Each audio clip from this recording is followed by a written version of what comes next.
Kaya katang ko ginia form fitu. Ko na to ko mai be Tonga ko ia KMC ngai me ko ia. Ka ko ta wa kai ko ia honi. Na tol ko na o si mo mai ko ia ki ni be ko ke fana wa ko ai kana skoni. Kui orunga I state e no anga ko ia e fana wa ko. Ka ko tu ko ia ko na o usio be foki. Ai ka matua me ta fa ko ia ki chibes Nuku'alofa. Ko fana wa ko ma ka fa ia ko ka wifi. Una ilana na tolu. Pe mo e fana wa ko e pompitu I olunga. I ta va ko ai fo ia. I ke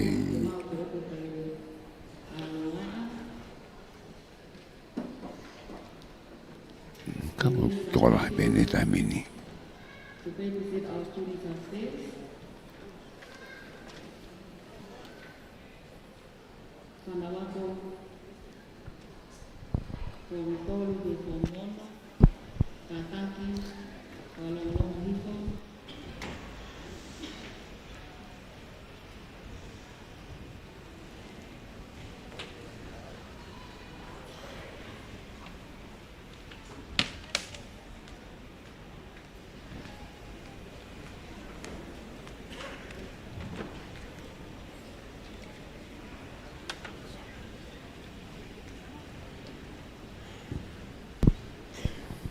Okay, ako bagi no kamata ko ia programa ai go e huma ko ki ai klasi. Me tu ko ia ko na no nga pe kamata le va ai hiwa ai abego. As we seek your face, Jesus. We cannot do. Ko se tu kume ta wano no tolu ke wano no hiwa. Ti ko ni fa ka ulian programa hina. Hemi uraki e ki ana rosni ana gesina mafu ko matapure o fom fitu moia lot ka matale va ti koni please do listen up tatari de ko ia ele tatari ko pure ko ia va english pero fa ko fom fitu ko me pomana pe fa ki va anga hi to mo ni aga pa ko certificates e fo ki e directa ko fa langi Clapton la tu e form fitu H form fitu I e kamata fa ya go o science pa ya te ne uia e form fitu H se la fang po la tu ai 7I Pele vai mako mapitata e loa fia per mo e tomatata. Hoko te form fitu J me form fitu K. Final tai on 7J. Fono ki a Tonga. Tui mai a form fitu K. Pe ai file va ai fi ai a ko pe ko ilo pe ko Tonga High School Golden Band. Mena ko hiwa form 7L and M. Mena po mana 7L. Sano di asari sa 7M. Pwede ba lunga te fio ai form fitu. Pana pe fineia. Pwede ale ma po mitio e be ai form fitu ki form fitu. Te hoko le be mahiwa ai pana wako form fitu atata pe kwe e kauhiwa ai pe ako. Pwede ba le mafta uluafi. Kosone final ia pare vai ngai special award 1 ko e kauton matable sa prefix special awards 2 ko sporti te vai mata olunga e fana we fini form fitu ai fana ka ko kataki pare vai le me fa falangi kauton la tu le programalo ana wa pe ko so ko matapule ia him fra aussi Tuan mata boleh tangata William Filemi. Ya rotu kube tika ni William mi. Fola mahina. Pasu katuk ide patuk pada mai foga kahawa. Ia osko toa ia ai o au ko ni pa te whaatare wa ke ngai mātua ngai kau ngā mea ki nau whai ko ia e whakahoa o e whanau ko ke o te pe e tātari whiawhia e tonga tope o sene mi te whitu me hongo furu he taimini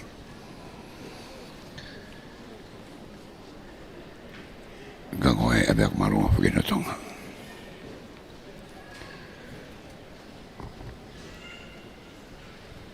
te hume koe a pia kōku longo no a pe toku i hene whanau e kau hiwa hana kau e kuaia ka koe ngai mātou ama ngai ko ngā me e koe nau tolu koe au nau maa o ngai toi whamone a koe aoni ku nau i hene koe aoni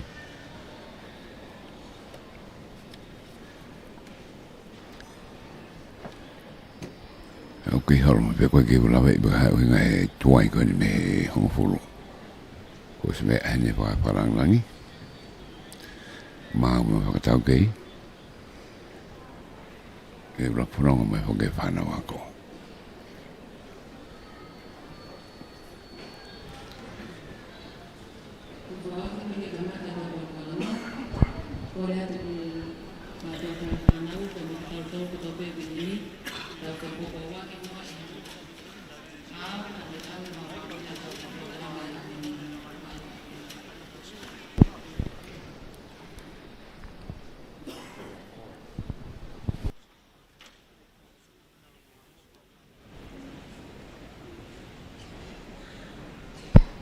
Kewe tau lawe joke time kani ke tau mui ko ia programa ko me tau ki tai tai ke tau tolu ni no ko magu toloi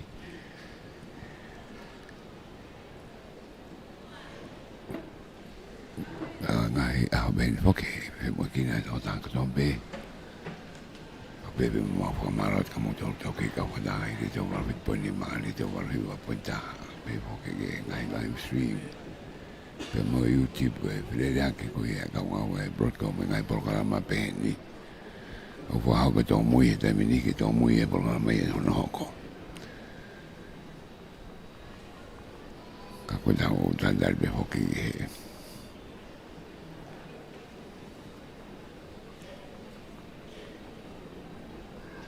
ke horo mai be na tolu ko arbita mi me fono ke ta fa ko ia ngai matua e matawaki ko ia sito ako ia ki e mala e kapuru ka mate ke fono mai matawaki ko ia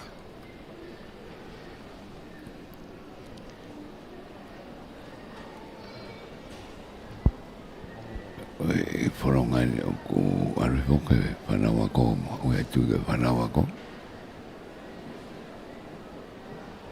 e kai ko e kau te wea ko uka hoa me unau toa mai ko ia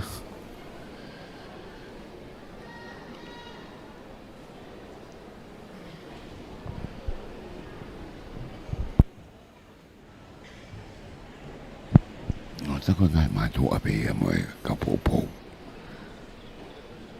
O mo ngai ka tore tau whao e ka kala mo e uwe ko ia e tai mini. U ka kala me u tō tō mai. Nā tangi mātua tangi mana ko koe te mawe ati a se hini ka koe ka whaaki koe ia tō memori.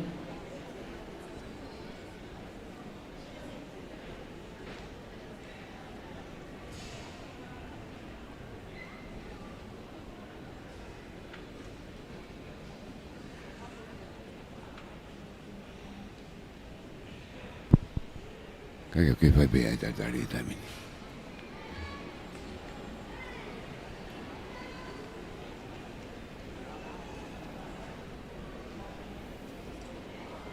Kakati ko tuhari koe ni ko si ke kakati kakati. Kakati kakakala mafua pe ki kutuuna mare.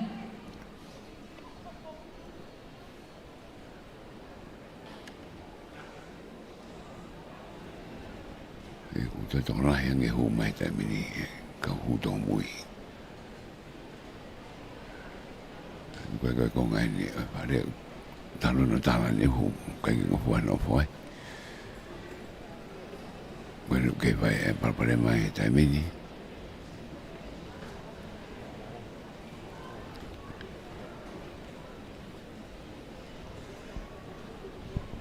Koe kungari whono mai ta whakoi e taha.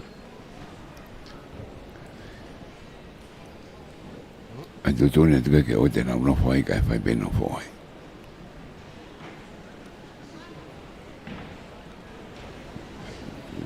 Puta tolahi au bita horo mai a koe e tamini tolahi au bito.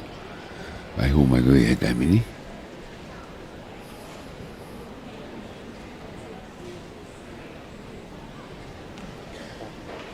E no pere mafu. Tapo ia kau mai mea popo e parere a tonga ke tau ni. Mea mai heni kau e... Tata bepena e... Kia koto kanga koe mea pena e whakaata whaaki pena e che mai sa Nuku'alofa. Aina i e siko a ama koe a e kau whaafana ngai na mahi. Ke whai pe whakapekiki koe ni ta mahi no i e tuturi koe ia. Nolo ngai Felicia.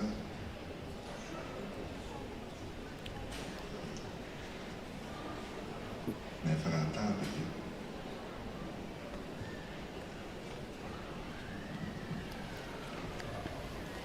E kau kei whakangongo be.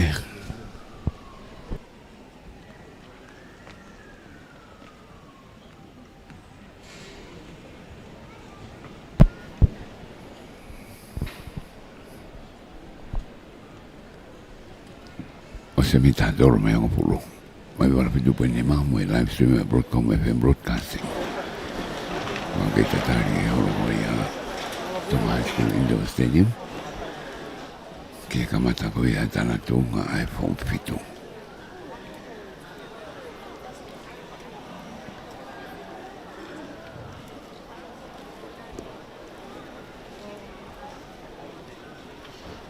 Naka tau wakai peni ke ngā i tapa akpe tau wakai ngā tak wene fō mai e fō pitu aro tō lai au tau pitu nā mau fō pitu mai doro ke ngā e pia koke kata kōtu koe fō pitu ke ngā e pia ko marunga tonga nene mai koe ia au mama hai pe nā tana tonga nā tōru ki he toinga koe a pia ko au ki he fō mono ke fō mai fō ki taimi koe ia nei ngata pe fō mono i tonga ni siwino sila ia kakande tau kamata Makehe oi whakaosi ako, ai whanau form fitu, ai ako maalunga o tonga, ke tau wanoa wanima. Tapu moi awhio ai otua i o tau lotolotonga, koe vuni walu o taimi, koe mafi, na ane kotofa pia ne tataki, pia kone whakahoko e tau amanaki. Tapu mo ene awhio, kingi tupo wono, koe la a huhulu o tonga, pia moi hau toka ho tau whonua. Tapu ke tahine kuini na naspau. Tapu ke whale o haa mohe o fo. Tapu moe ulu o haa hawea lahi. Lord maafu, tuku iau lahi. Lady maafu, and Lady Luani. Tapu moe whaafalanglangi, oe o wau mahu ingani. Kalafton la tu. Koe tale kita, oe wa a truancy, emergency, and safety divisions. Ai pot ngawe ako, moe ako ngawe. Tapu ke minista ako, mo ako ngawe, Dr. Uhila moe lang fasi. Tapu ke CEO, mo ngahi tuunga kotoa oi pot ngawe ako. Tapu pa moe whaiwhi kau, oi aho, piliami folau mahina moha alotu. Tapu ki he palemia maa lolo, siausi, ofa ki waha folau sovaleni, mo kau taui fonua hono kotoa. Tapu ki he fine eiki pure ako, ana uafe vei koso. Tapu mo kau toko ni pule, mo kotoa o kau whai ako. Tapu ke tangata ek Palestini, o kau taha tutuko e ako maalunga o tonga, Reverend Dr. Tevita Fekemafi. Tapu ke sea o kau taha ai mātua, mo kau whai ako, sa lote sisfa. Tapu foki ki a mafta e uluafi, mo toenga e whanau ako form fitu, aia o tuunga ai e tau te fua i ahoni. Kai ata mo e fine motuani, ke whakahoko atu e tau polo kalama, whakaosi ako ke ahoni. I humbly acknowledge the presence of the Almighty God in our midst, whose guidance and blessings have brought us safely together for this special occasion. Lord Maafu and Lady Maafu, Lady Luani, Director of Truancy Emergency and Safety Division, Guest of Honor for the Tonga High School Form 7 graduation for the year 2025, Deacon Reverend William Folau Mahina, distinguished guests, parents, friends, ladies and gentlemen. It is with great honor that I welcome you all to this momentous occasion. Guests of honor, we will now proceed with the processions of the graduates of the Tonga High School Form 7 class of 2019 to 2025. Leading the procession today is our head boy, Mafta Euluafi, Mr. Soane Finau, and our head girl, Sulia Ilangana. May I respectfully request that the procession commence. Please join me in giving them a warm round of applause as they lead their fellow graduates to their seats. Malo apika.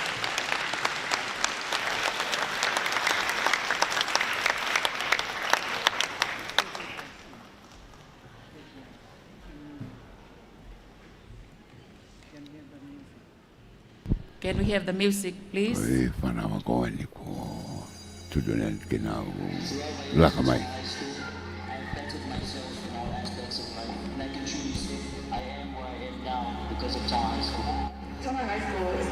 Tak me puke mahtangi urua fi. Nda boleh lah dia moe mada boleh lah hekini.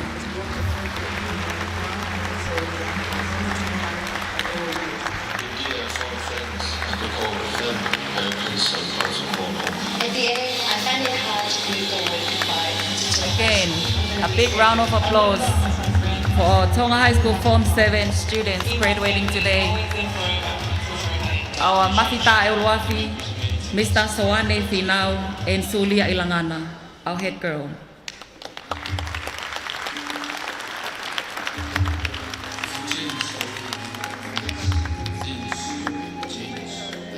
Please make it quick, Mafita Euluafi and Sulia.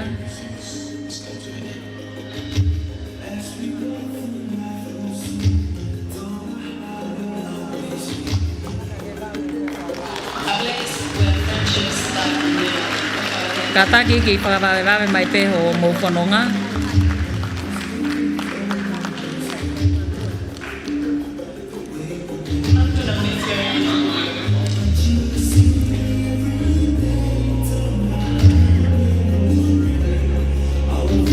Kataki whanawa ka form 5, hawinga pepa mō ki whakawawewame mai ho mō whanonga.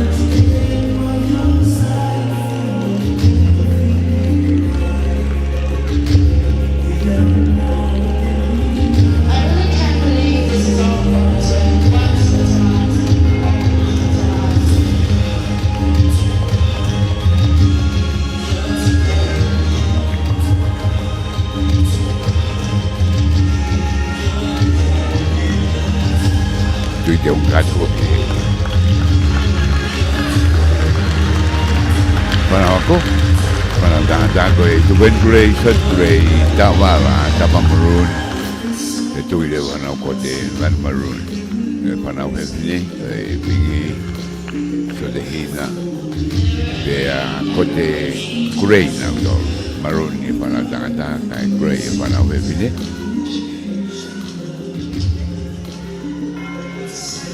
Gari binenge nga pa ko kaya mahanime. Kaya ako pa ko kinau Sentolo, Yellow and Brown.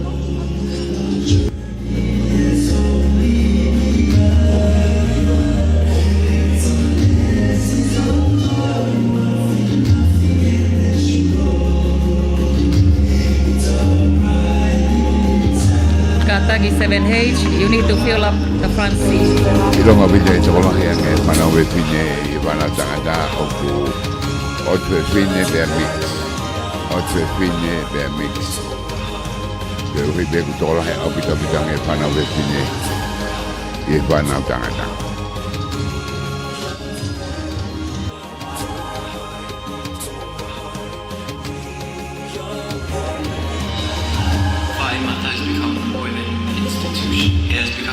Seven H, you need to fill the first seat, the front seat.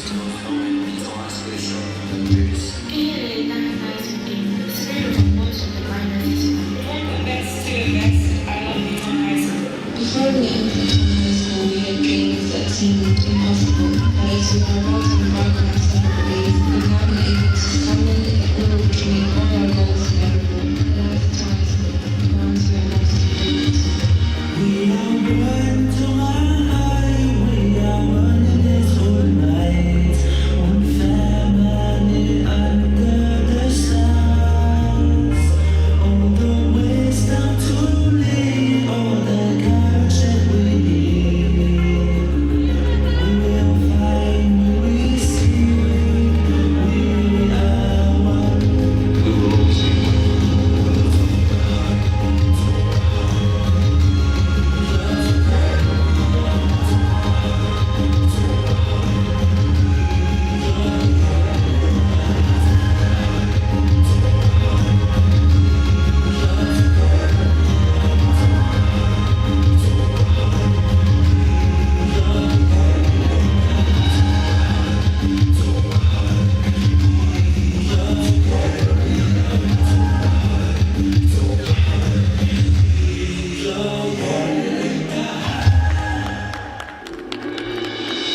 tola ya bito ai ngai galasi.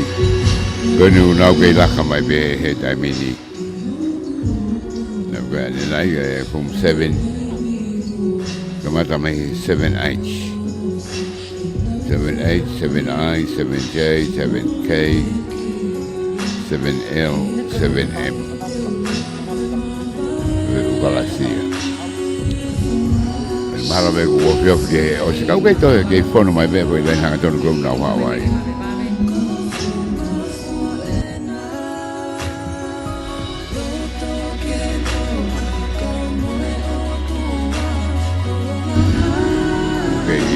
Bang au ko fua kala sene u ha o ku tangata be la kamero e ki mo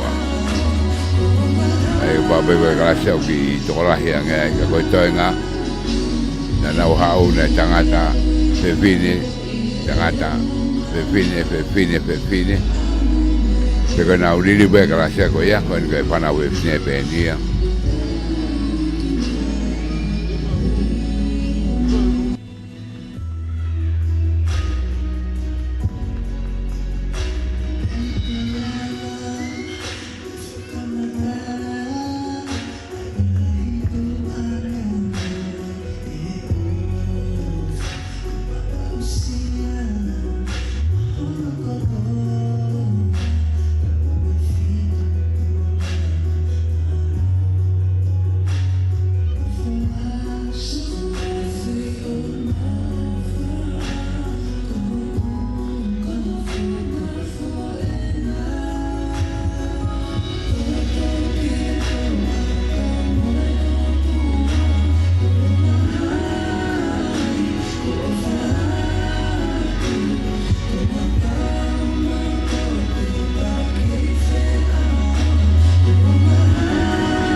Hoa pakausi ni una puno ko ia kakato mai pompitu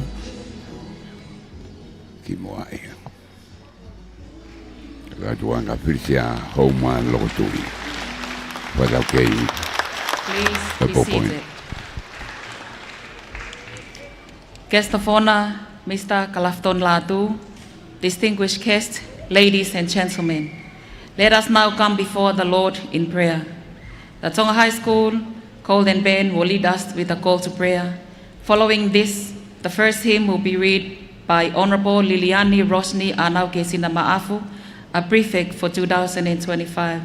I will then humbly invite Deacon Reverend William Folau Mahina, class of 2003, to deliver the opening prayer, which will be followed by the Lord's Prayer.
Today, our daily prayer.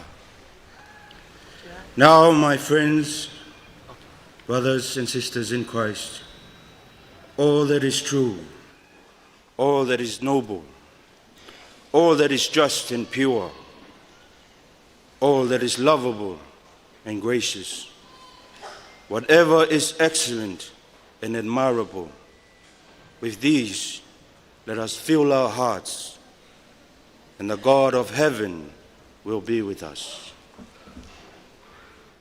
The first hymn for this momentous occasion is hymn 20, Silent Night, Holy Night. Silent night, holy night, all is calm, all is bright. Round you, Virgin Mother and Child, holy infant so tender and mild, sleep in heavenly peace, sleep in heavenly peace.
Silent night, holy night, Son of God, love's pure light, radiant beams from thy holy face, with the dawn of redeeming grace, Jesus Lord at thy birth, Jesus Lord at thy birth.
May I read to you a scripture taken from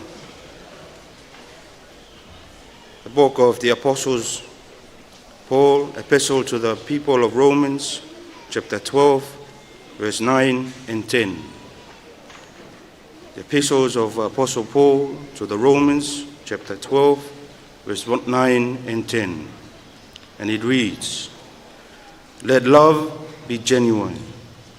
Hate what is evil. Hold fast to what is good. Love one another with brotherly affection. Outdo one another in showing honor." Let us pray. In the name of the Father, and the Son, and the Holy Spirit.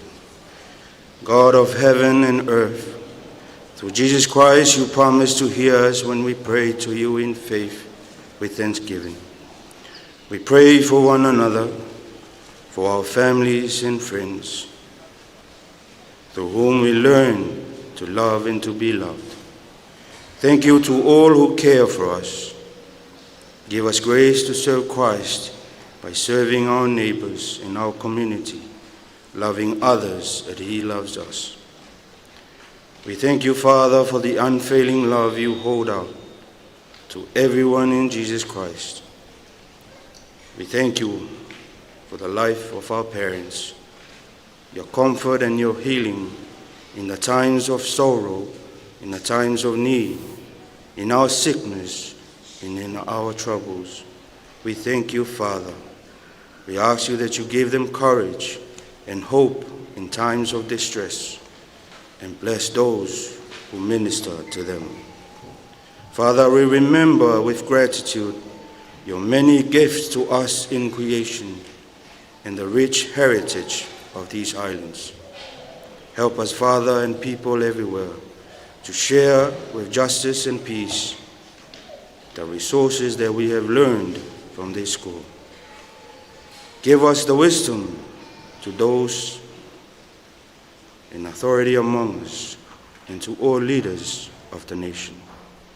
Father, we pray for your school, the ex-students of this high school throughout the whole of Tonga and in the world. We pray to you, thanking you for the lives of the guests of honor, honorable guests, and all of us who are here today. We thank you, Father,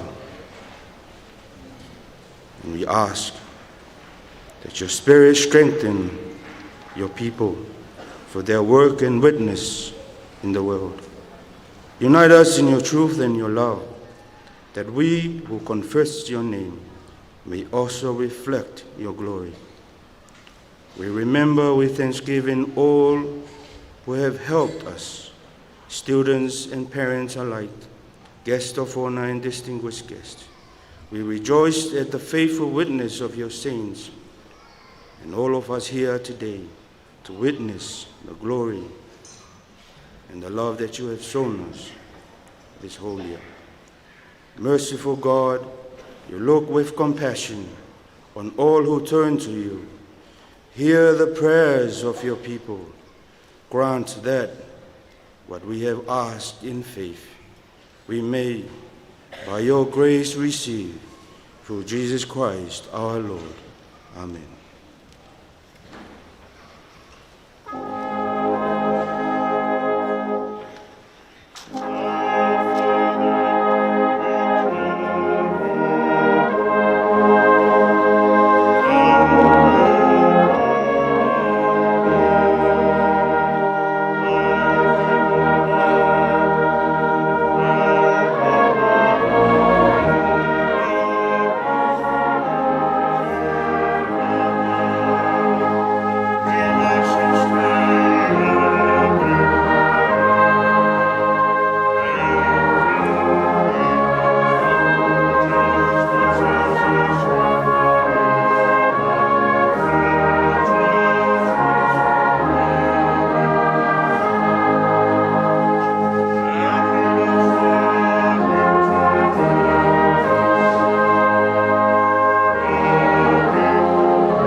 Guest of honor, Mr. Kalafton Latu, distinguished guests, ladies and gentlemen, I now invite Mrs. Melepo Manatuipolotu, a Form 7 teacher and the head of Department for English, to deliver the welcoming address.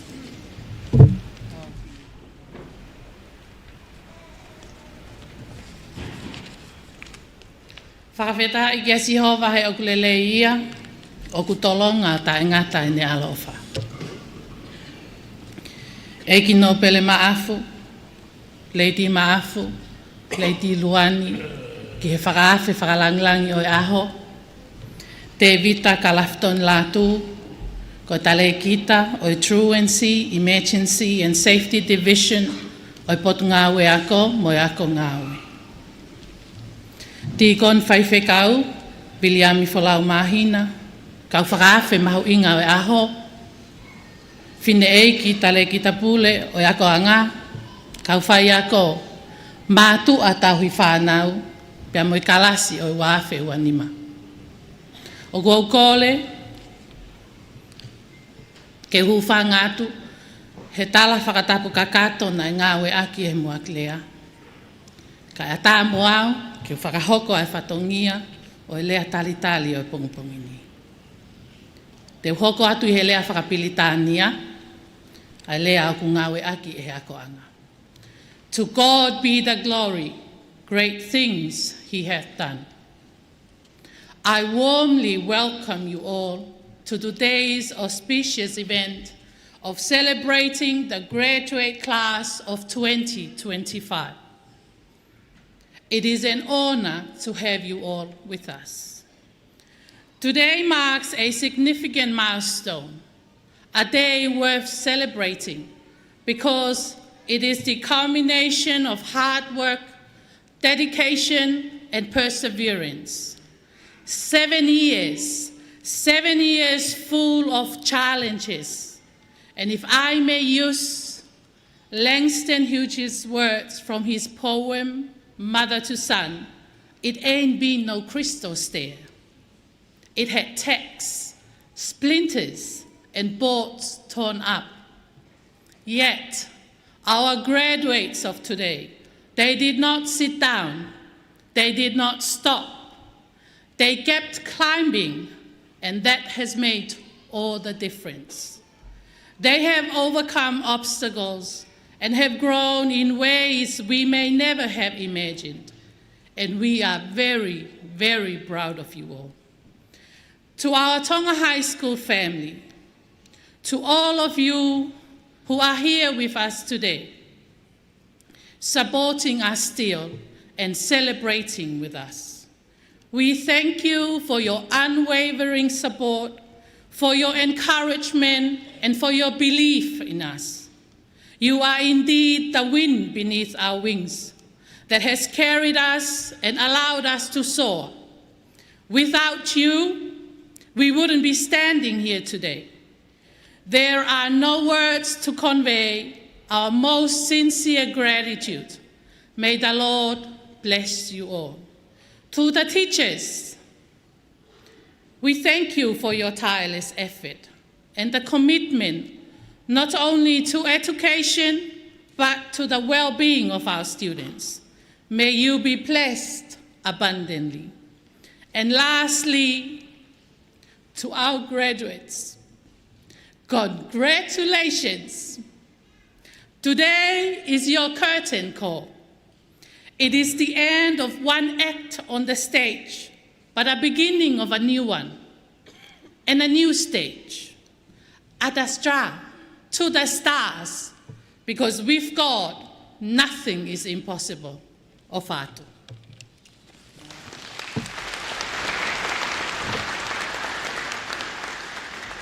Guest of honor, distinguished guests, ladies and gentlemen, we will now proceed on to awarding of certificates to the graduating class of 2025. There are Form 6 classes with a total of 196 students together that are graduating today. We will commence with awarding the certificates of the prefix leaders for 2025. I will now call upon the principal, Ms. Ana Wafe Veikoso, to announce these students. May I humbly invite our guest of honor, Mr. Kalafton Latu, to kindly present these certificates. Guest of honor, Lord Ma'afu and his household, distinguished guests, ladies and gentlemen. It is my privilege and honor to announce the following prefix for 2025.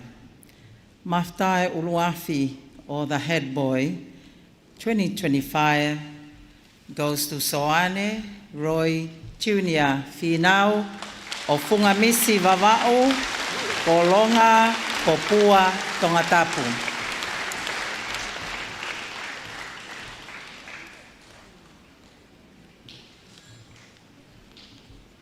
Head girl for 2025 is Sulia Hei Vakaola Ilangana from Kolo Fala Hola Ofu Vava'u Pahu Tongatapu.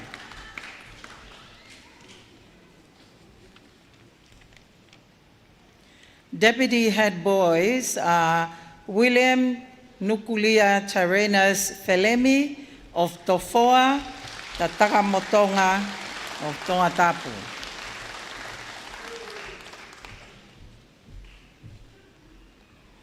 And Augustino Winston Quid of Yves Leone of La Paja, Tongatapu.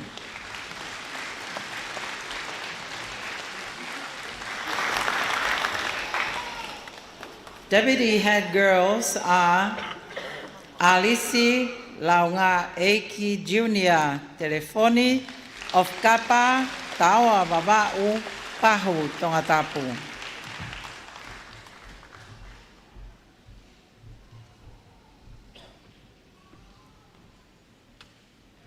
And Mele Lotiola Valerincia Grace Tovi of Ahau, Homa Kerikau, Halaleva, Tongatapu.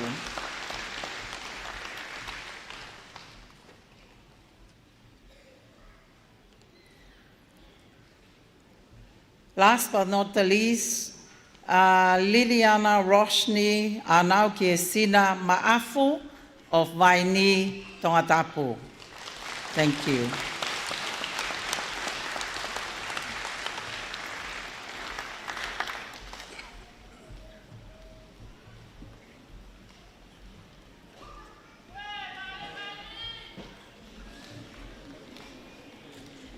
We will now proceed on to presenting of certificates of the first two Form 7 classes, which will be announced by their respective form teachers. I will now invite Mr. Osayas Paya to come forward and announce Form 7H graduates, followed by Form 7I, which will be called out by Mrs. Sela Fangpo Latu.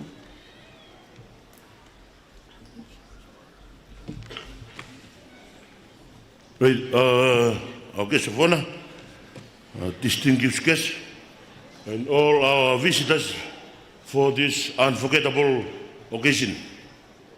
Please allow me to call out the students who were in the Form 7H for 2025.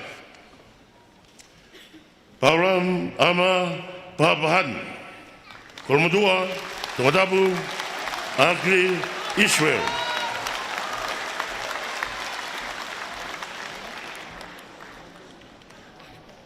Tevita, Vigatoa, Fata, Bala, Christian, Faretau.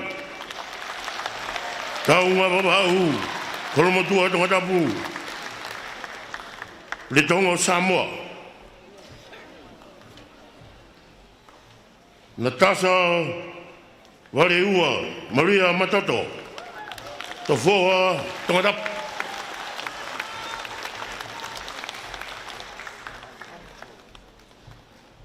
Alfonso, Lavnia, Nicola Hau, Whakakai Hapai, Lapaha, Tongatapu.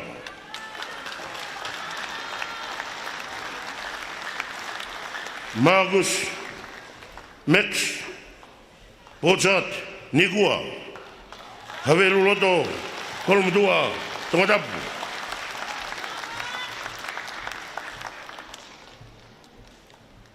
Eseta, Kai Ulani, Tauris, I Nahau, Ariki, Hano Habai, Hadeo Tongatapu, Reima Tua Tongatapu, Vavau, Tuatakilagu.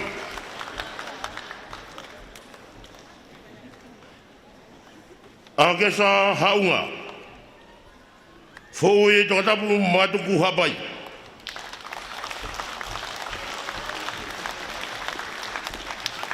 Filianga Ilaisane, Hatu Suki, Akanesi, Pascala, Otumapa, Niafu Avau, Wangaha Ewa.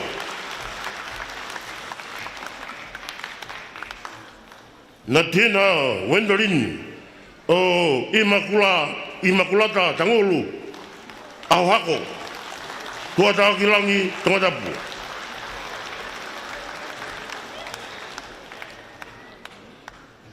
Pakena, Elliot, Farewalu, Fanganuku, Hano, Muitoa, Lofanga, Habai, Tofoa, Tongatapu.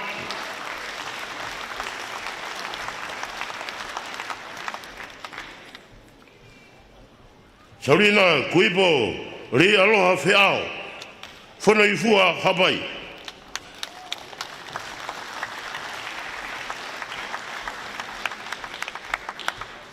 O Sayasi Filimoi Urie, Maufanga Tongatapu.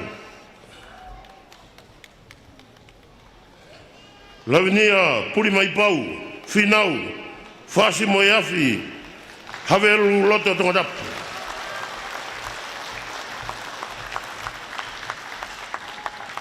Le sieri finau, ho foa Tongatapu, ho re vavava.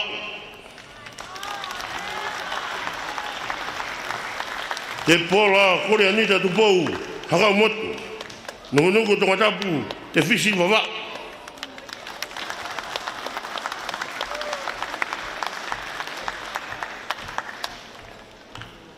Mere wahoi hungaru, ha watolo Tongatapu, wofu vavau.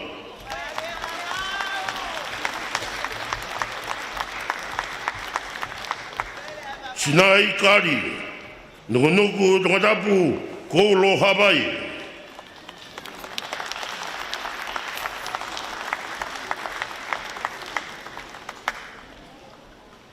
Vetekina, he manatu ofa ki kiro kamoto, tawa vavau, tataka motonga, kolfo Tongatapu.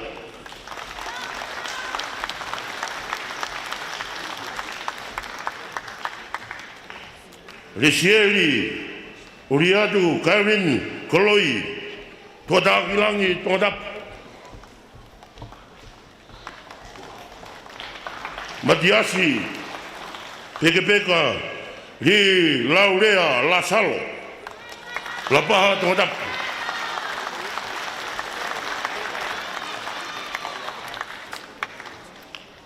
Erin Paloma, Viola la taimua, haveloto Tongatapu.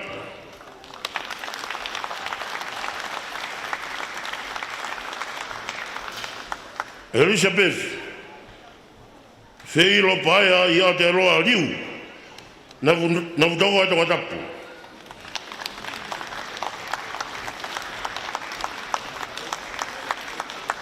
Suriana Sisi, Sosina Miriana Victoria, Minoneti, Mihadeo Tongatapu.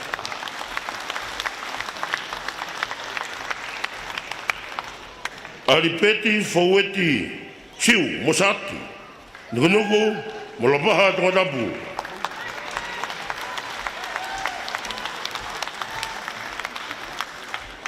Nelly Alisa, Magdalene Sens, Misopu Tongatapu.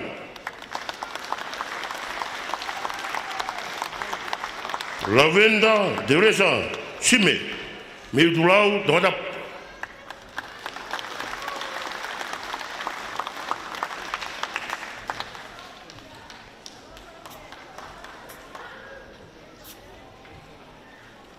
Tirila Elaine Takapu, Vaini Tongatapu.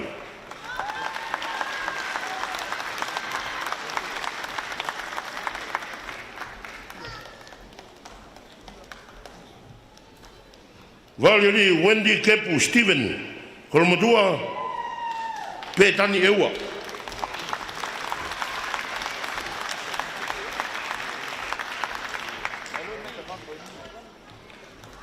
Te mana Talanoa, le matua vavau, haverulato Tongatapu.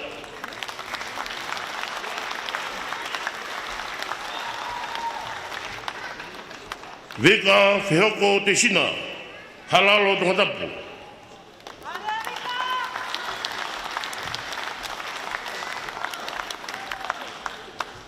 Eileen Feofaki, Ereni Feofaki, Akakau, Viveni, kau te kula i he funga te re, vea moi, whahefa, makolo mutua Tongatapu.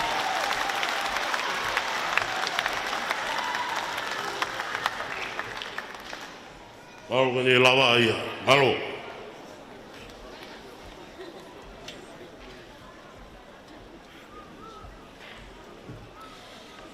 O whana whatapu kai hoka toi pe ki he kalasi o e Form 7i. Le iola kolokakala afu whahefa ha te iho Tongatapu. Agnes Marilyn Hope Koloamatangi me kolofo o Tongatapu. Miriam Margaret Rose Pulu, Siale Hevala Utulonga a Kolonga Tongatapu. mataione, makawe vavau pe mo havelu loto Tongatapu. Falesa lata ina fualu tuipulotu, me lei matua vavau moho foa Tongatapu. Lata yuhi tufui, me kolomotua longolongo Tongatapu. Simaima akimeta, me longolongo havelu loto Tongatapu.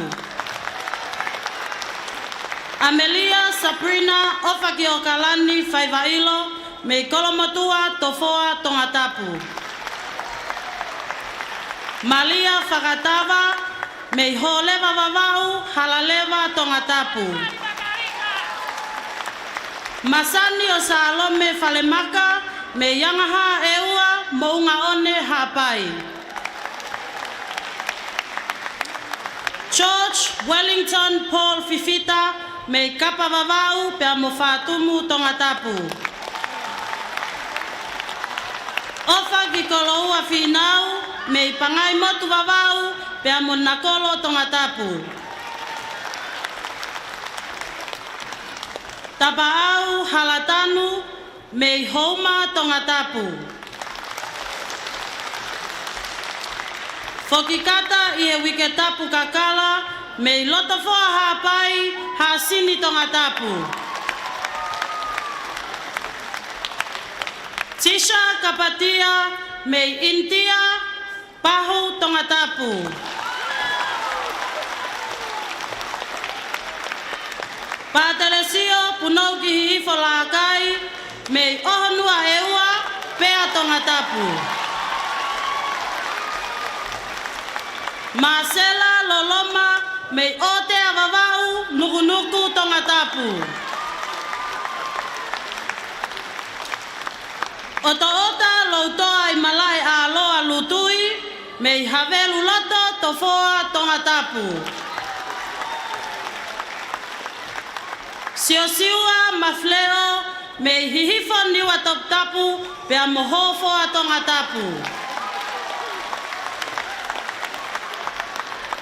Sona tenefufu manase, pe me lakepa tofoa Tongatapu. Langitoto mataele, pe me hekolonga tata ha feva ha pai, reciting in siwa siatoutai. Koloone ofaki moana tauki one tuku mavae, pe me vaini Tongatapu. Unaloto alesieli lolohea moli, me kolomotua mohate iho Tongatapu. Sione tuyono paya ihelotu moriteka, pe me vaini Tongatapu. Ana kaho pangai, me nomuka hapai, baololoa Tongatapu.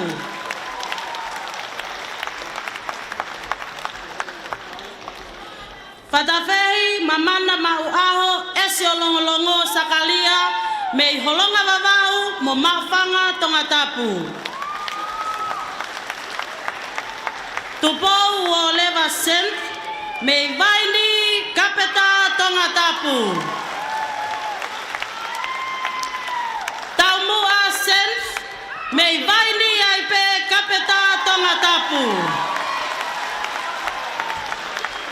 La hopo Jerusalema tapa, me fele mea hapai pea Tongatapu. Sicilia heilala puleia taungakava, me haano hapai halawave Tongatapu. Choi Grandview tuipulotu, me havelu loto Tongatapu. Pea mo nganga tui vailala, me matamaka vavau pea mo vaini Tongatapu. Mahalo.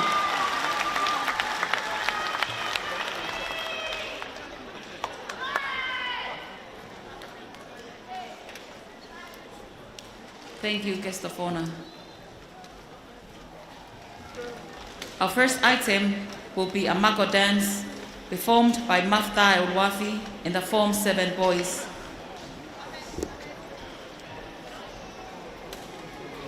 Please join me in welcoming our first dance performance for today with a round of applause.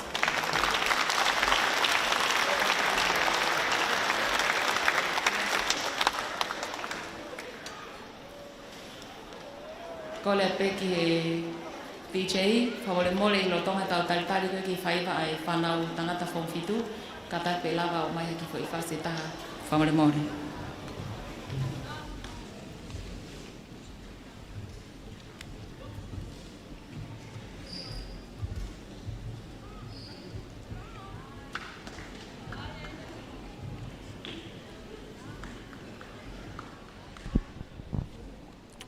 Ki tai mea talitari ki he mako. Nai kau kula hoki whanau ia e whaki kane Steve Kedi.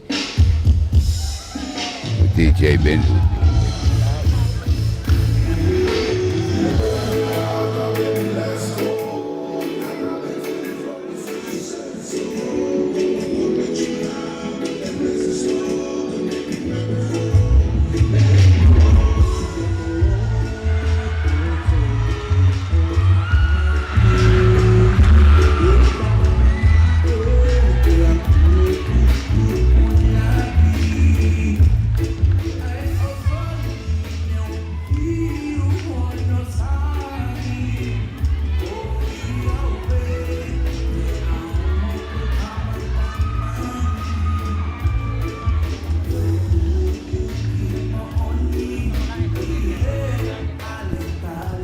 Whanau ene kuna o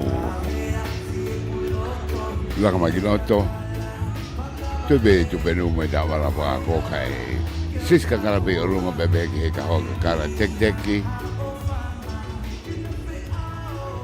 Tora he abite na tu'u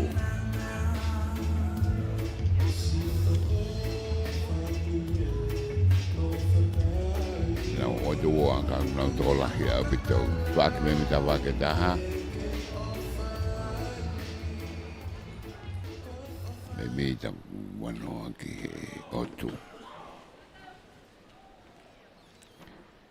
Pana tangata form fitu ai bak marunga tonga. Wano wani ma takbe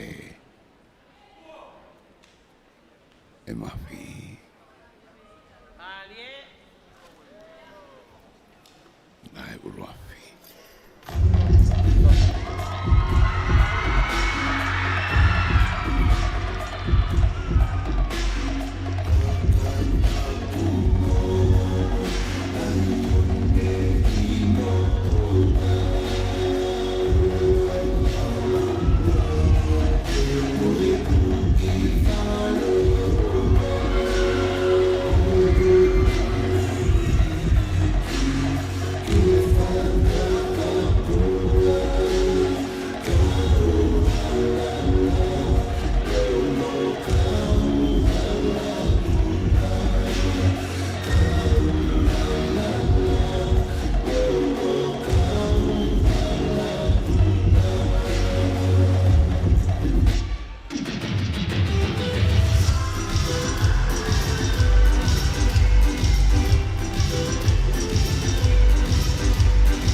Te anga pas makehe mai tau whanau i pompongini, koe whaiwa maali e kona whaka whewhai aki tau tolu i pompongini. Malo apito mafta e ruafi mo whanau waka tangata form fitu. Kataki mo lava atu luewa ki mui.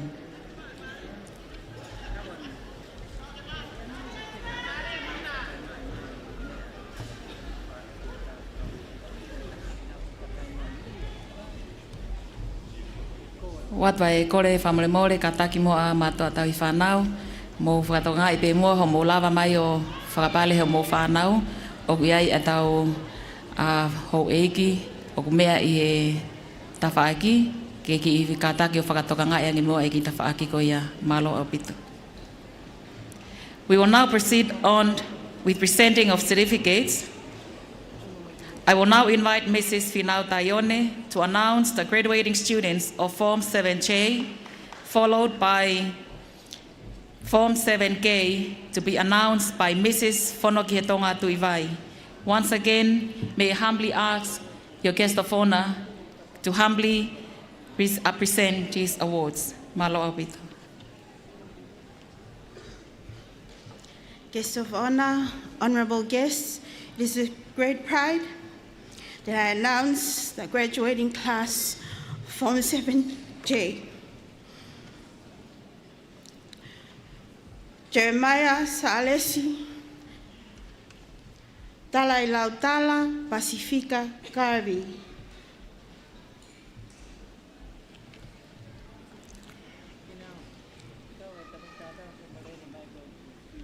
Tata kia te whanau tangata Form 7J, nai kau e whaiwa, whawawe mai ki mua.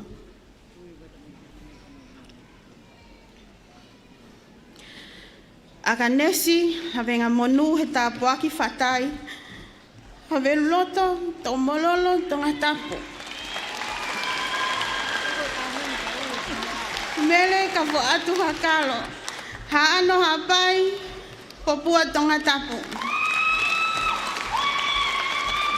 Viviana Stephanie Whitlock Koloi, mawhanga Tongatapu, mo esio maafu hapai. Atindia Lilioko Uanga, utungake pangai motu wawa au nofo longolongo.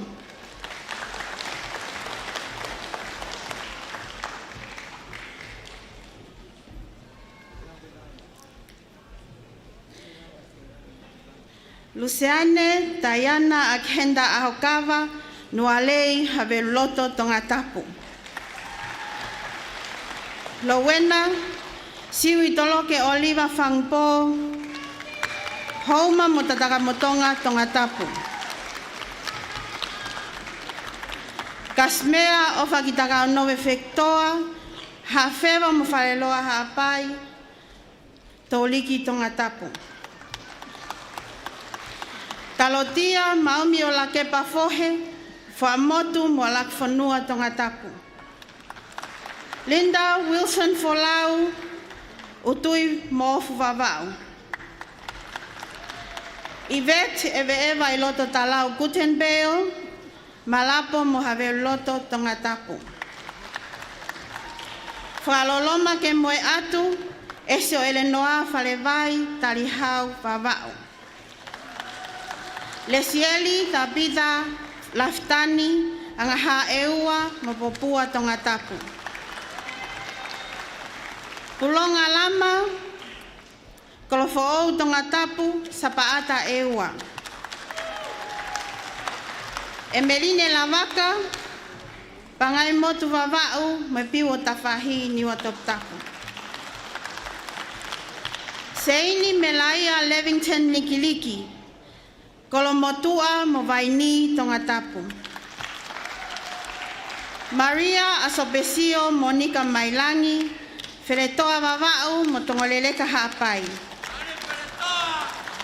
Ana Tupou Tirana Malimali, talihau vavau mo have loto Tongatapu. Veronica Mapapalangi o Nuku'alofa mo holonga Tongatapu. Lovely Tauma Emelino la tu sulhin moa alakfonua mo fahefa Tongatapu. Pele natita ofa moala taanga eua mo fahefa Tongatapu. Maria Magdalena Muasika, La Paja Tongatapu.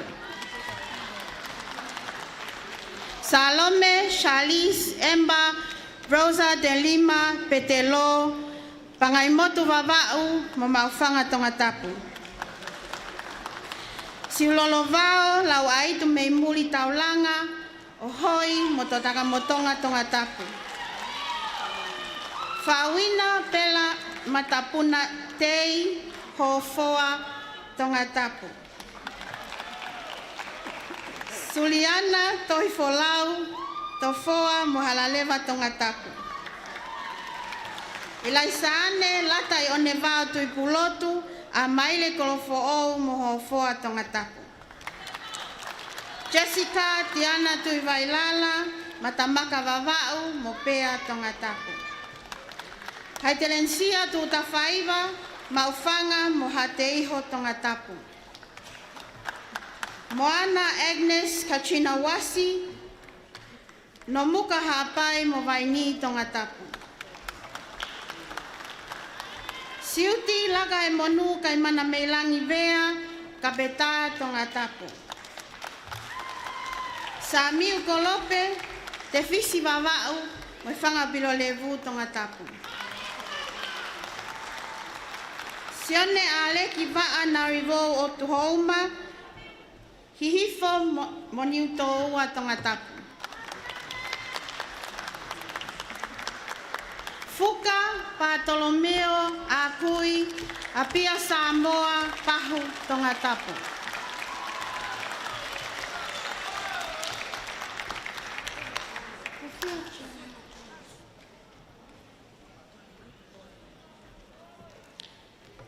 Jeremiah Salesi Tala Ilautala Pasifika Garbi Matoto, Teufaiva Motofoa Tongatapu.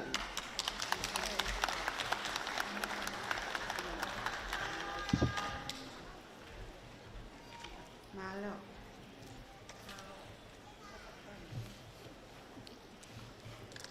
Thank you, your guest of honor. Please allow me to continue with 7K, and I humbly ask your patience to award these certificates. From Form 7K, Siale Tonga Hafoka Mapakaitolo, Kolo Fo'ou, Kolo Motua Tongatapu.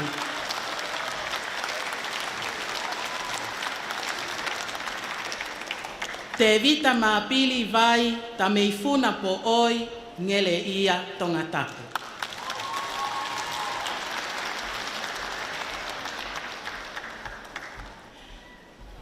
Si aosi toutai tokotaha sovaleni, ngele ia havagatolo haateiho haasini Tongatapu.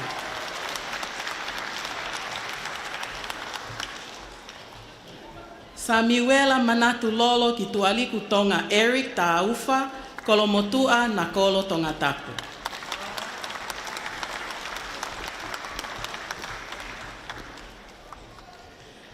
Sione Filimone Rioch Nei Tu Toe, Hala Ovave Tongatapu, Niua Toktapu.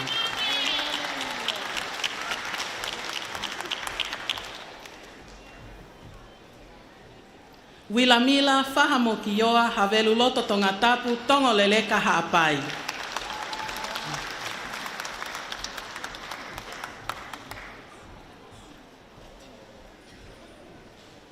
Ilaisaane tua talavao linta tau fo'ou, longolongo kolomotua Tongatapu.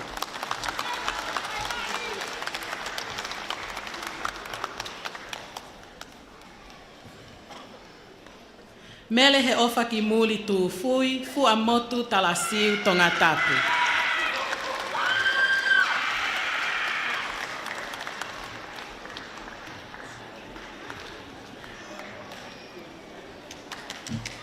Naomi Ray Fakatava, Pahu Tongatapu, Tongoleleka Haapai.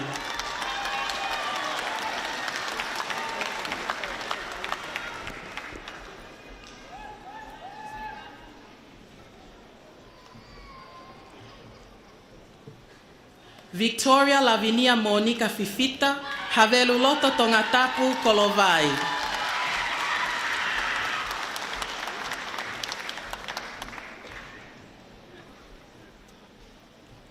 Simi Holasi Ofahe Mooni Fi Nau, Niu Toua Tongatapu, Tongoleleka Haapai.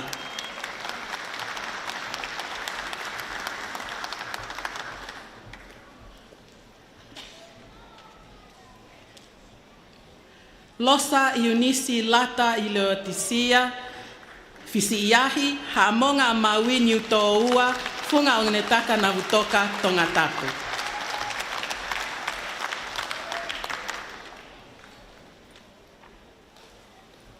Longolongo eiki Pamela Fukofuka, Fo'ui Havagatolo Tongatapu.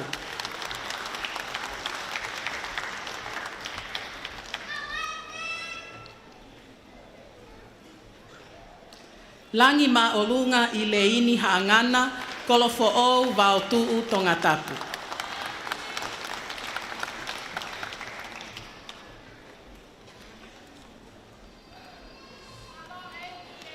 Sisfa Nena Seafu Kaipo'uli, Ngele Ia Tongatapu.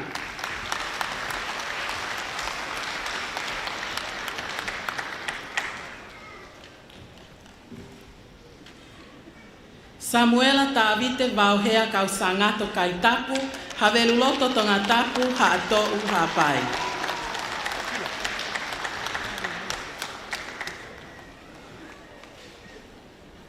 Fusi Kaunanga Vea Puku Kulu, Longolongo Tongatapu, Halaleva Tongatapu.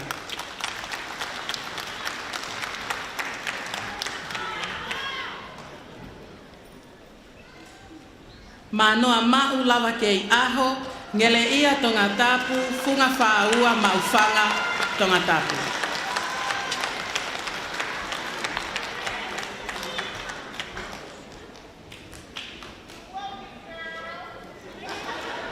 Sipikakim Kalipeno Malupo, Manuka Tongatapu, Uiha Haapai.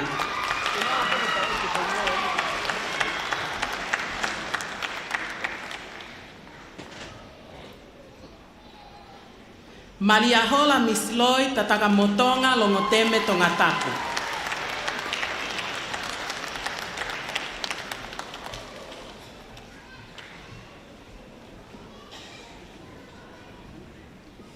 Beatrice Ingapoa Sau Maileafi Motulalo, Maufanga Puke Tongatapu.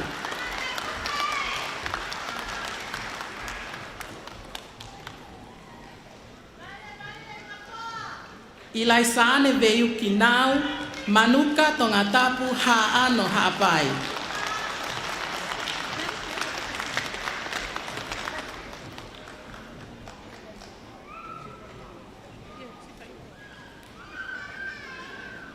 La Moson Coupe du Monde i Kaletahi Naupoto, Ha'ateiho, Tongatapu Falevai Vava'u.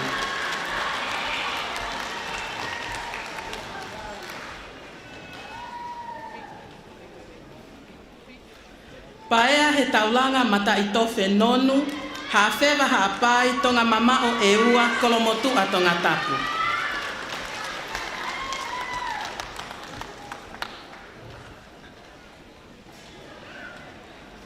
Whatawhehi o la paha ki Kapiolani se kona, la paha talasiu Tongatapu.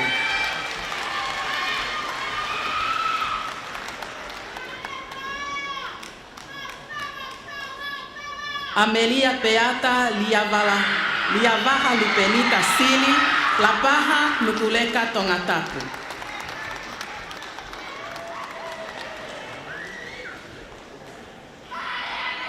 Lavinia Cristina Kuleisi Soslini Ofeina Tangimana, Haateiho Tongatapu Nomuka Hapai.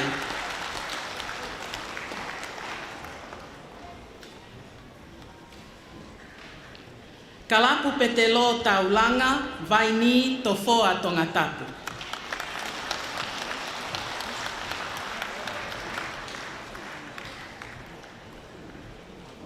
Jonovar Taumoepeau, Fanga Opilolevu, Kolomotua Tongatapu.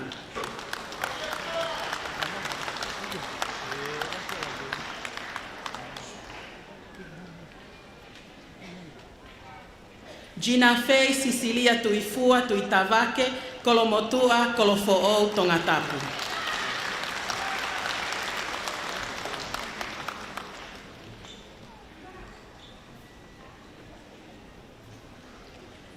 Fifita Auhia i Moana Waske, me Kolonga ni To'ua Tongatapu.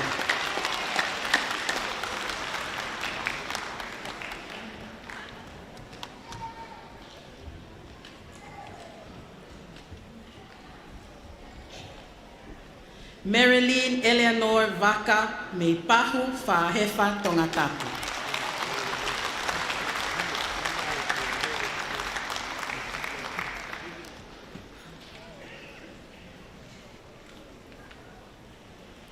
Thank you, your guest of honor. That ends our class of 7K for 2025.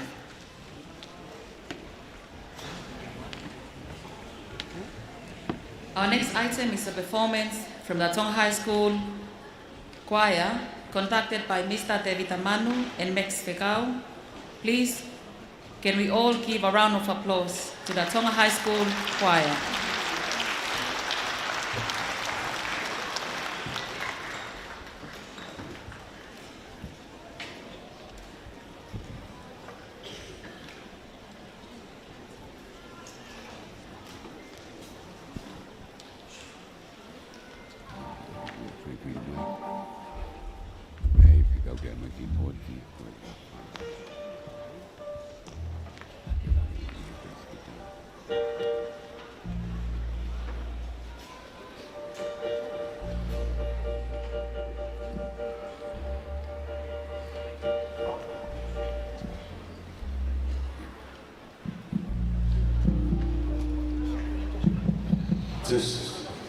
Testing, test.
Yesterday is history. Hey! Gotta keep moving. Hey!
you belong, Lord. Leading us to it, keep holding on. At the end of the day, some you win, some you don't. So I'm glad that I'm here with some friends that I know always there. Say you're not alone, sing it la la la la, la la. At the end of the day, some win, some you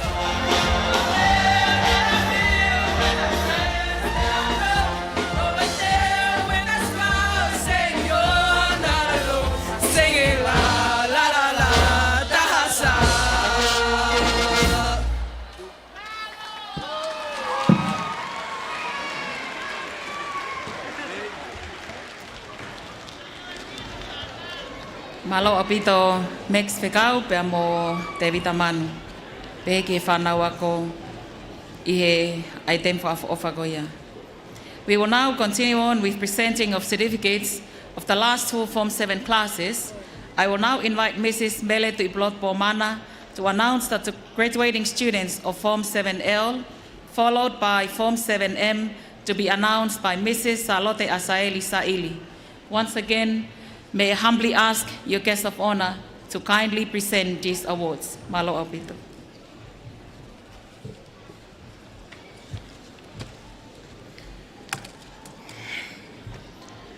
Kore beke hufanga he whakatapu ko osi hono awhaki kai hoko atu ki he kalasi Form 7L.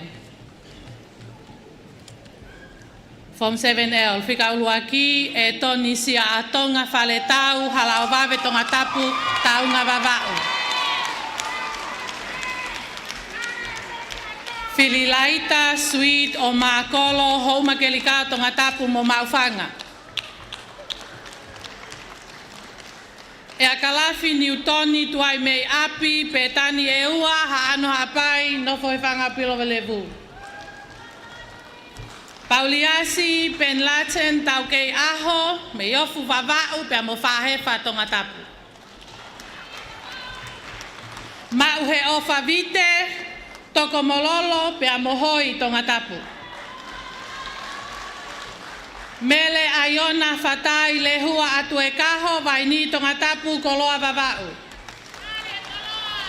Malia makeleta ala koka tau taimana o lie ha teiho Tongatapu le matua vavau. Tui loko mana sinai takala, tarikivaka iha mea vaikeli, mua e ua kapa vavau no fofo ui.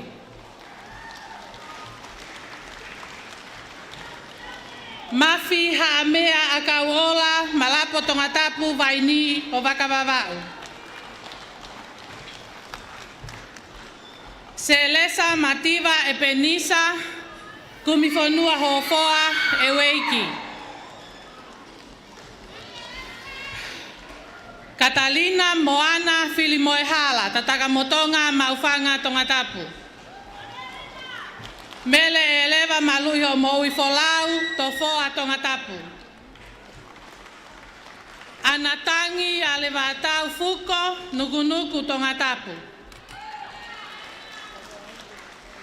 Sepiuta ngalu haamea hala api-api kolofo utungake vavau.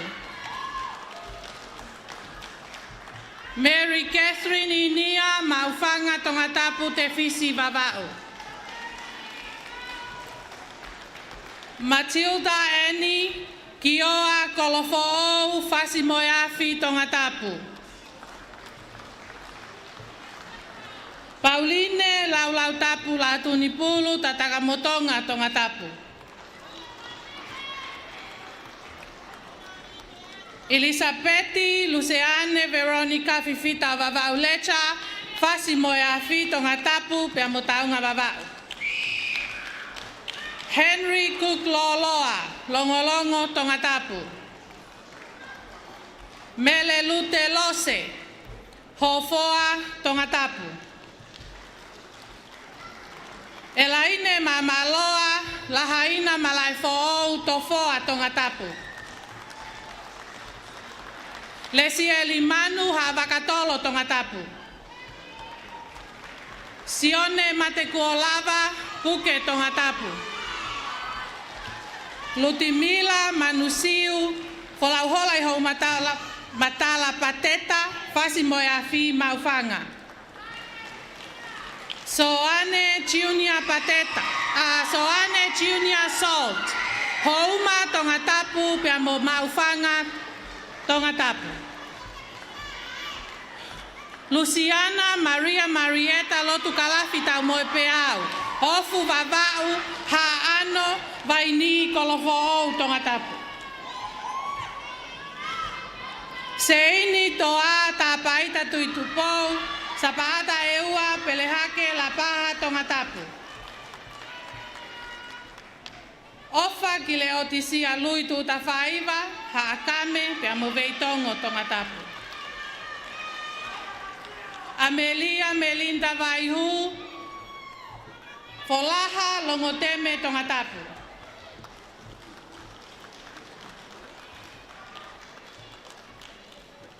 Vuna Takitaki Maalohi Tuifua, La Paha Tongatapu. Tilema i Moana Vaivelata, Vaipoa Niwa Toptapu, Piamosia Totai. Pia koe whakaosi, ko sulien, whakawai Moana, wakasiwola, hatou hapai, fua motu Tongatapu. Malo apitu.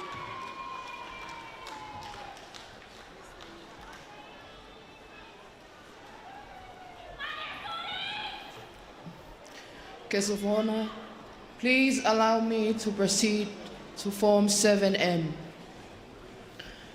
Siosaia vunga koto fifita, whangaloto, hofu, ta'anea vavao.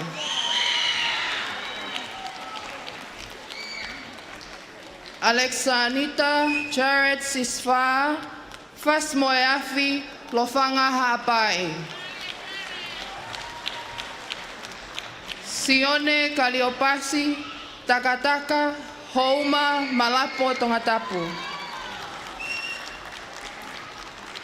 Simote Vaipulu, Te Umohenga, Lofanga, Faleloa, Haapai, Liahona, Tongatapu. Sisi Batiola, Vainuku, Longolongo, Kolomotua, Kolomaile, Eua. Viliami Makahokovaluvi, Kolofo'ou, Fahefa, Tongatapu. Tau Koloa, Folauhola Ala, Maufanga, Vaitupu, Tuvalu. Melefina Uhavea, Otea, Tonga Mama o Eua, Haakame Tongatapu. Siweli Taulafo, Whangaleonga Hapai, Ohonua Eua. Wilhelmina, Dorothy Tautua, Longolongo, Kolomotua, Tongatapu. Tupoutua, Crystal Taumuhapai, Tuaneki Vale Vavau, Matuku Hapai. Hala tuaniu Tokotaha, Petani niwa fo'ou, Hihifo niwa Taputapu, Pangai motu Vavau, Ha'alalo Tongatapu. Salote Winsa Tukutau, Haveluloto Malapo Tongatapu. Hewifanga Tuifua, Folaha Tongatapu, Ha'ano Ha'apai. Tofila Moa, Fahina, Fifita, Nuku'alofa, Mataika Vavau, Kolovai Tongatapu. Manuna Ivaha Folau, Lilo, Holonga Vavau, Fuamotu Tongatapu. Maile, Liekina, Iatalaheu, Aniseko, Nuku'alofa, Tongatapu Ovaka Vavao. Elishama Samita Filimoto Haafeva Uiha Haapai Kolomotua Tongatapu. Loisi Manukailopa Fiu Pea Vaotuu Fasi Tongatapu. Selanoa Havea, Atele Ohonua Ewa, Andrea Laakulu, from Maufanga Tongatapu, Cecilia Manu, Taoa Vava'u Homa Tongatapu, Mele Musie Matelau, Sopu Tongatapu, Sela Otoota Moala, Kolomotua Tongatapu, Siosiua, Sokoleti, Nuku'alofa Ovaka Vava'u, Siu Pisi, Lolovao Taufui, Lofanga Ha'apai, Kolomaile Ewa, Richard Dautua'a, Ahau Tongatapu, Lavenga Tonga, Charendi Tupou, Homa Tongatapu, Hangaha Ewa, Chamilia Vaka, Pahu Kolomotua Tongatapu. Malo.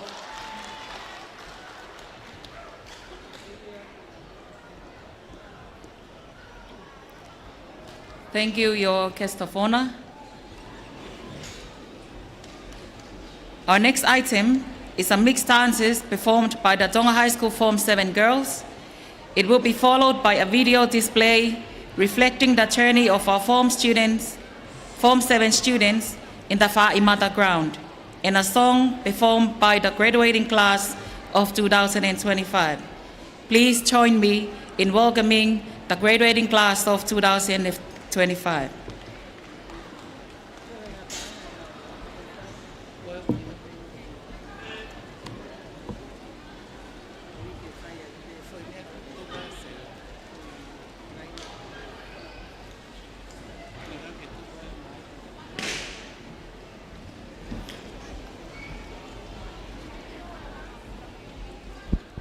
Today we hear Taronga Tola Gonika, bigger mixed dance at Fanao. We finish Form 5. Go we forget all right, and Dolna Nauka. Toki we go in. Ma we find a Kataki Dajarebe. Most of them make a barfy to Penny my Pema. Bebe, okay, live stream at Broadcom broadcasting. They are my live stream it. I mean, me here. Tonga High School Indoor Stadium metana Tonga Form 5. Ki wanoa wanima.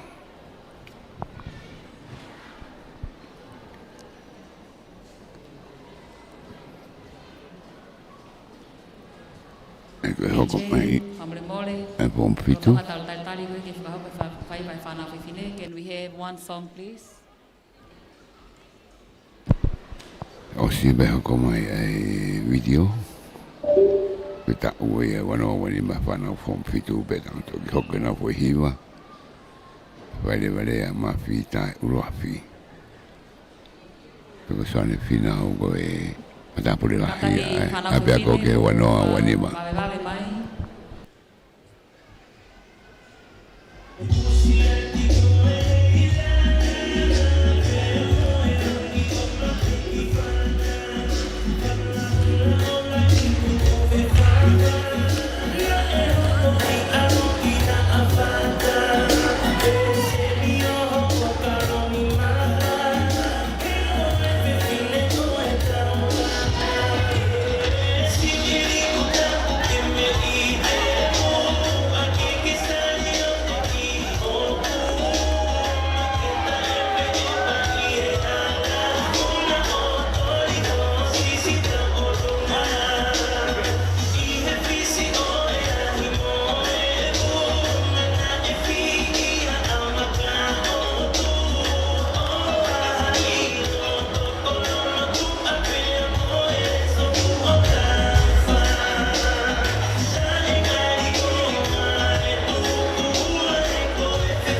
ke loto. Nā ko whaila. Te ngā kome hei. Tui e pe mo sis kakala, te ka nonga ka hoa kakala, mesa, mo tek teki.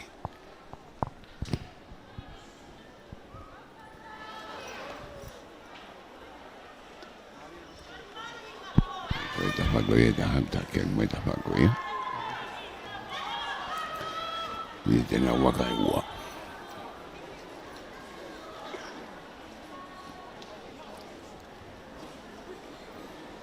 O tu whātua e ta whakoniki he, ta whakihifo. O tu whāmai, o te rahi ane, e ua tu.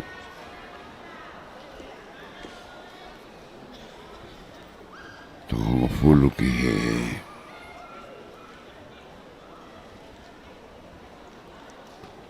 ki otu. Vai ngō whawea e ua me I tō kai tai mini.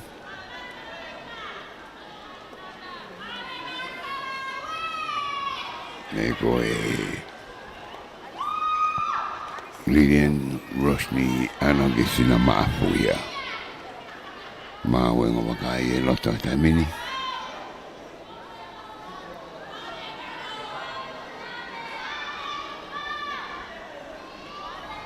Toko ua e onga whawea ko ia.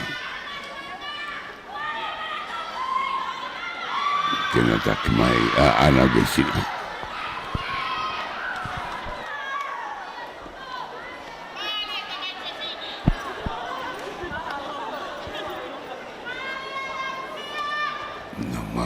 Whaki peke ka o puna ke me ka o whai ako na te koe a whai wani.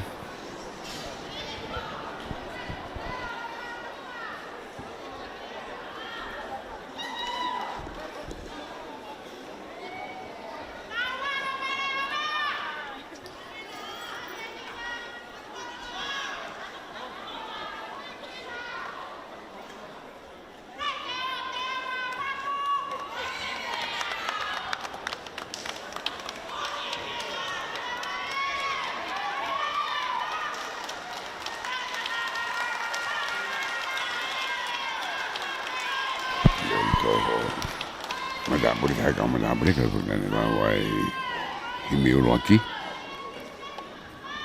Nau whabapa ko ni.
whana whiwhine e hata kumarunga tonga whana ndau mai koe kina bota e tarunga.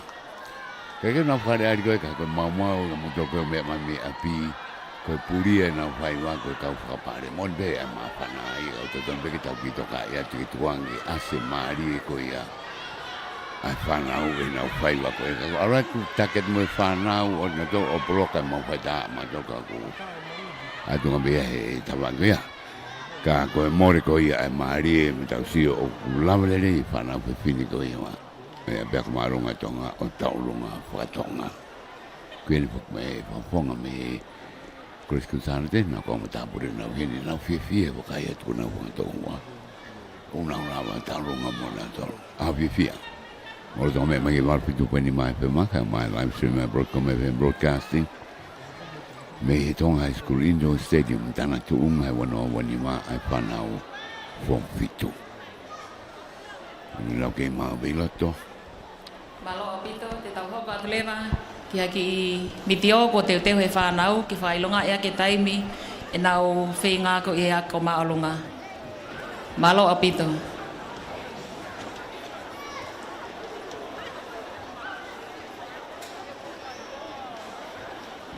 E ko kua pepe whakapare me maa whanau.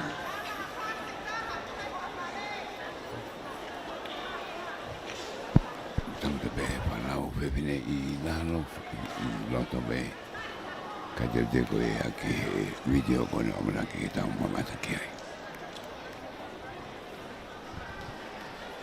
Tokolahi abito nai kamata koe ane nai ko lalo pe ka koe kua whono morunga. I kau tai whanau kau popo ngai kau ngā me e whanau ako.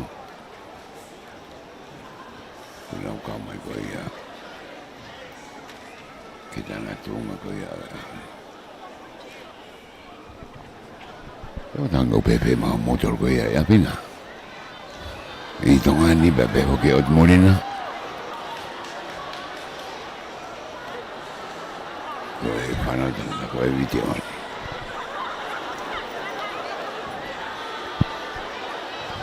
Koe viti hoki ni. Koe peka retio. No matamai ka motor e live stream ka koe retio koe to open me ngai me kane whai whanau ako. I e tauni. Koe konga roki e ni. Koe toko taha mataha pule. Te unga kakato mga kono heke simo ko te hape ako.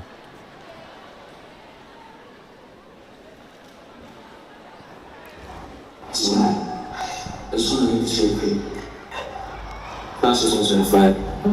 We came in strangers, and now we're leaving with stories, friendship, and family. Years from now, we'll look back and remember the laughs, the hard days, and the people who stood with us. And we'll say, this is where it all started. Here's to us, the class of 2025. We give all glory to God. He is the reason we made it this far. We can't forget to say it again. To the class of 2025, thank you. We made it.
conclude this journey with hearts full of gratitude and eyes set on the future. Ofatu Fumafa'imata.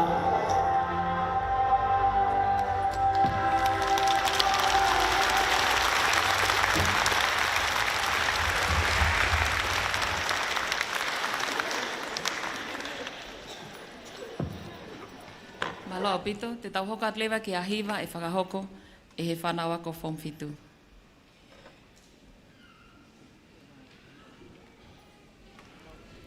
Kataki, ke mou lava ke lewa ki o lunga, ke whakahoko mou hiwa. Malo apito.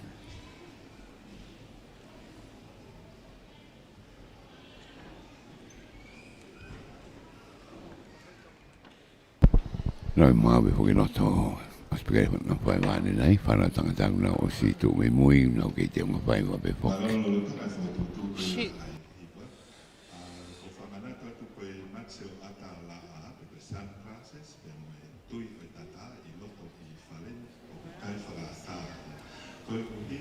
Video surveillance camera na aki e whare ni tātakai o whie maru ke maru ka hoko ahie pēr moi maru ai kakai.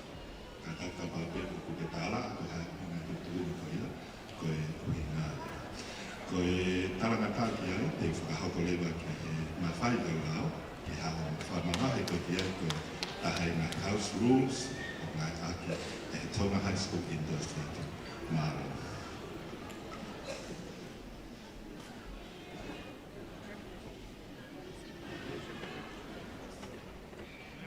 Kei foto do meila to. E kau hiwa.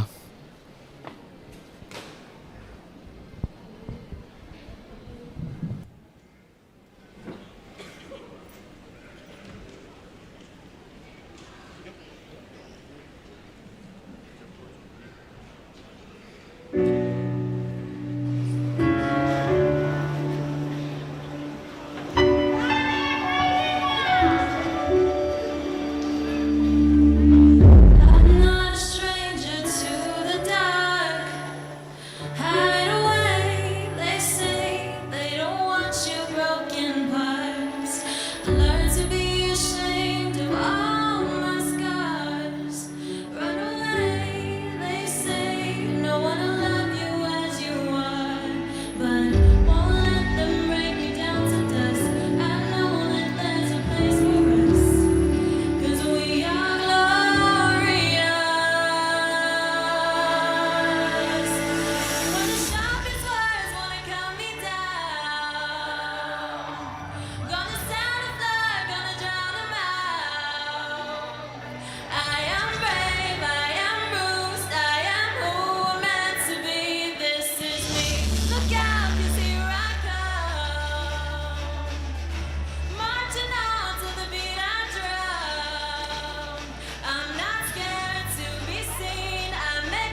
apito whanawa ko Form Fitu.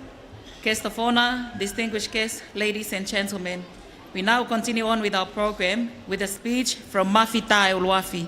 May I invite Mafita Ulwafi to deliver his speech.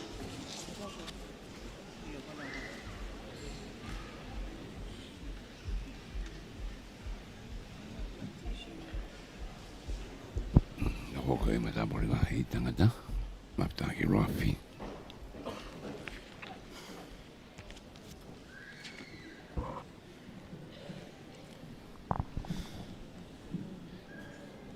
Isaiah 60, verse 1. Arise, shine, for your light has come, and the glory of the Lord rises upon you. Tapu ke awhio ho tau eki ho tau Tonga. Kore ke hufanga e ngai talafa tapu ka kato, ko osiono a whaki atu nei moani.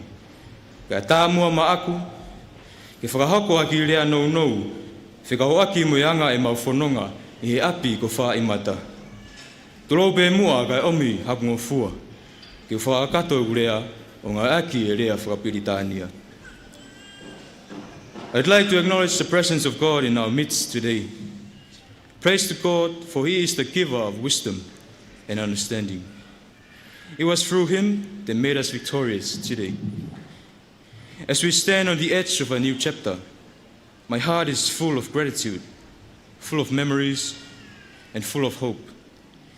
It feels like just yesterday we walked through the gates of Tonga High School. Some of us nervous, some excited, all of us unsure of who we are, what we will become. And yet, here we are, stronger, wiser, and ready for the world ahead. Funga Whaimata has been more than just a place of learning. It has been our home, our training ground, and sometimes even our battlefield. We have shared laughter in the hallways, stress before exams, victories on the field, and moments of growth that shaped us into who we are today. These walls have heard our dreams, our doubts, and our determination. To our teachers, thank you for your patience, your guidance, and your belief in us, even on days when we didn't believe in ourselves.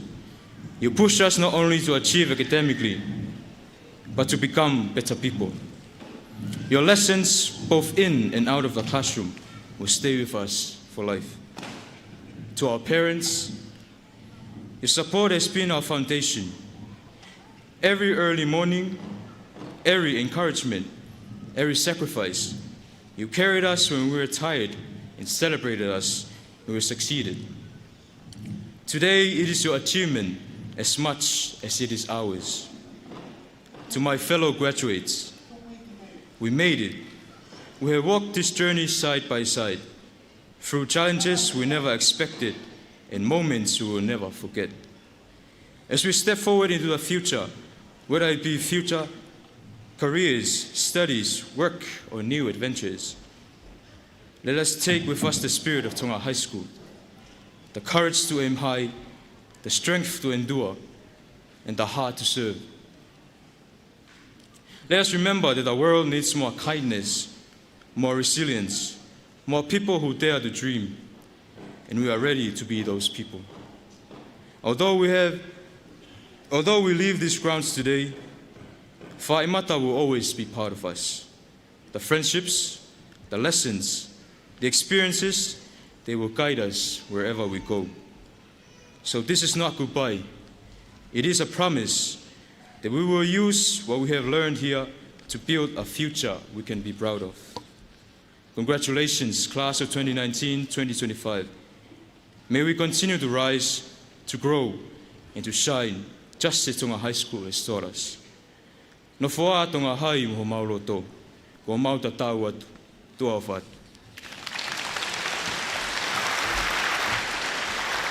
Thank you, Mafita Ulwafi. Guest of honor, distinguished guests, ladies and gentlemen.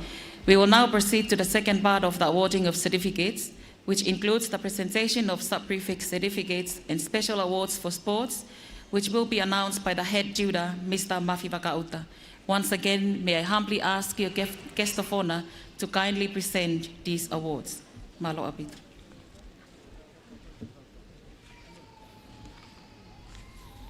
guests of honor, distinguished guests, ladies and gentlemen. Term 4, about 35 students were selected to serve as sub-prefects for the school for the 2025 academic year. I would like to call upon these students as we acknowledge their dedication, service, and commitment to the school.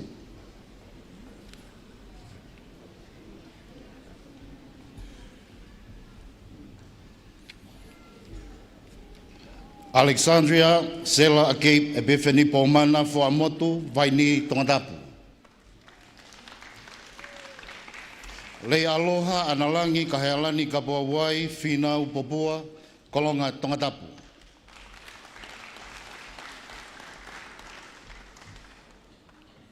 Susana Maasi honga vavao maufanga Tongatapu. Fareola taimari hekerese o maa maloa vea maufanga Tongatapu.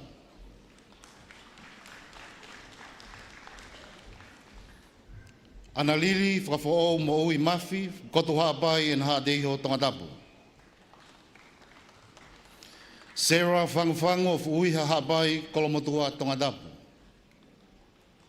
Meriane whatawhehi whakahua kolomaire eua homagerikao Tongatapu.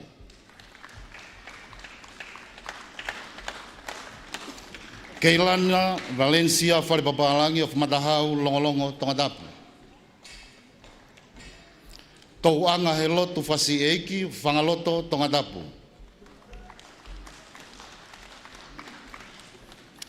Toloti haunga ia he tāpua ki tui onetoa of Makaunga Tongatapu. Choice Pangai Waloloa Kolomotua Tongatapu. Ofa Maria Siena Lataimua, Havelu Loto, Tongatapu.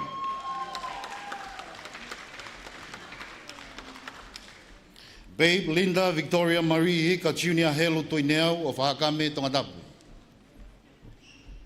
Sela Havea Kavapalu, Sopu, Kolomotua, Tongatapu. Tupoula Tu, Tekiu, Tongatapu.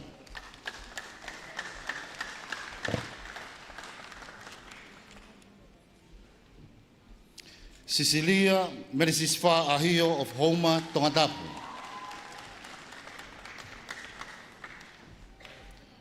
Liliana Caroline Tulahe, Fasmoyafi, Tongatapu.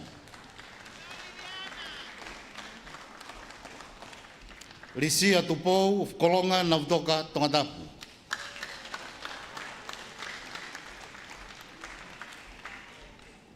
En Fifita Tomtila Waipulu of Anoa, Fermeha Pai, Le Madua Vava, Havelu Loto, Tongatapu.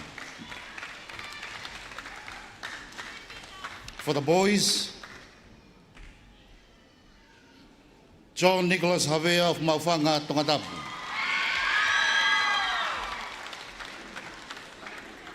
Pita Tonga Teisina Tahitua of Niwa Toptapu, Havelu Loto, Tongatapu. Sonia of Aikakau Junior Foliaki Moa of Nautoka, Kapeta Kolomotua Tongatapu. Kerry Cochran Faulao of Maufanga Tongatapu.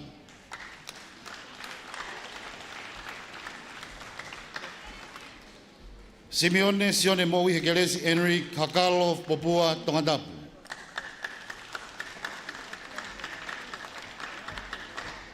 Nayata Junior Hungalu Halavave Kolomotua Tongatapu. Matthew Patrick Taufa Ramsey of Waini Tongatapu. Fayoso Mo Amanaglele Helotu of Akinoel Palaki Maufanga Tongatapu. Timote Fatongia Helotu Tuta Faiva of Havelu Loto Tongatapu.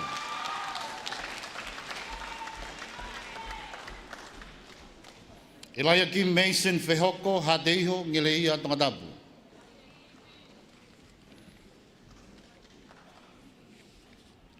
Luke Benjamin Valentino Amanaki Kihau Poese of Fangapilo Revu Kolomotua Tongatapu.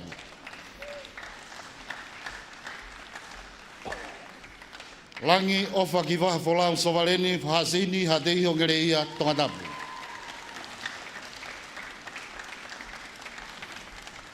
Laiperi Keio Mawa Helotu Fina of Puke Tongatapu.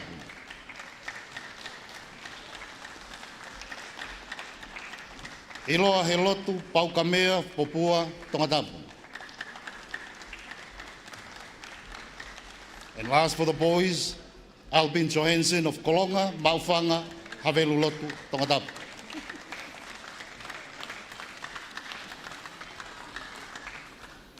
Would like to also continue on with our sports award.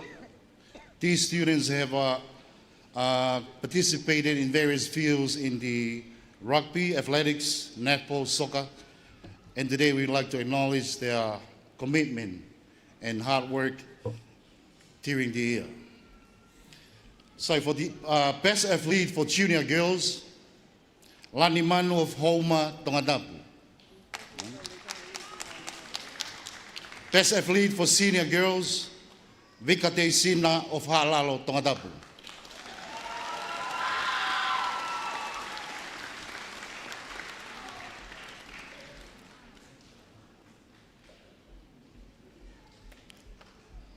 Best athlete for junior boys, Hesetitau Ngereia, Tongatapu.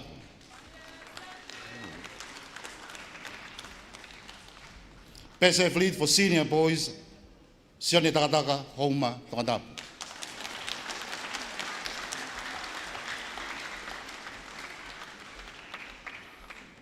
Continuing on with our rugby boys.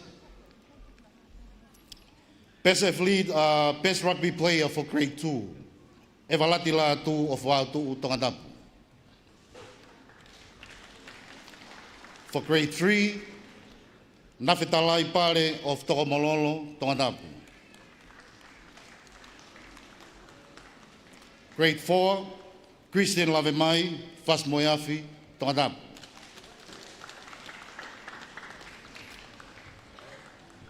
For the senior grade, best forward player in the senior grade goes to Sione Kaliopas Takataka of Homa, Tongatapu.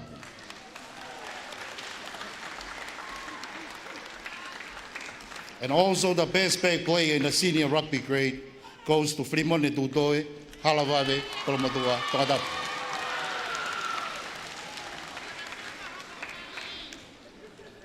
Continue on with the netballs. Best netball player for junior girls, Siniafu of Kolofo, Tongatapu.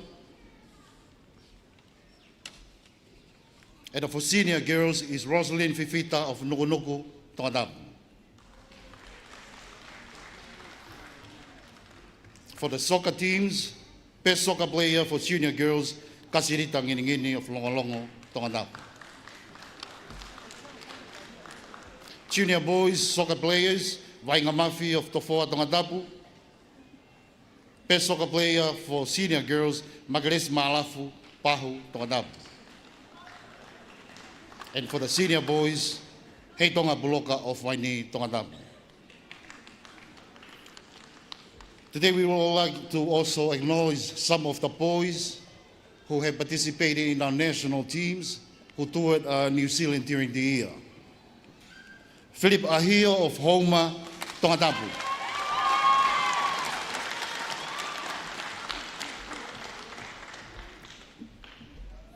Isleri Aholerei, Tofoa, Kapita, Kolomotua, Tongatapu.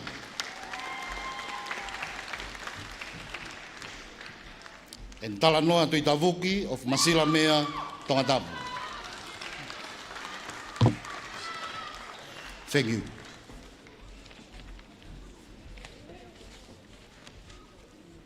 Thank you very much, Kestofona.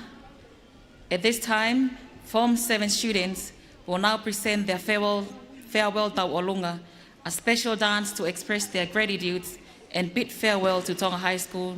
Please enjoy this heartfelt performance.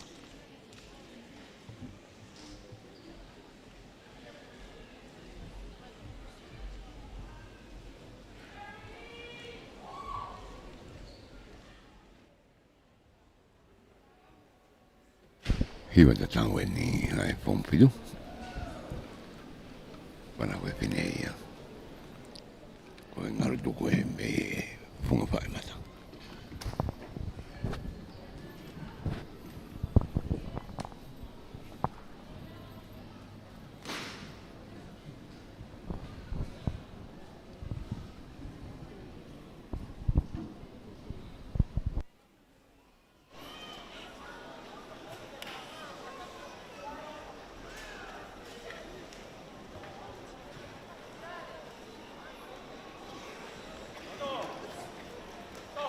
Katieli ka takatokana ke matapava ke fema ke te whakaawa na e whehu ake kakai.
Okay, what a wonderful and moving performance from our graduating class of 2005. Can we please ask the DJ to play us the song one more time? Please, students, can we all do one last performance for the guest of honor, distinguished guest, and our parents? Thank you. Kata ki DJ, te ta I mai mua ai foi hiva. Ko tonga hai au.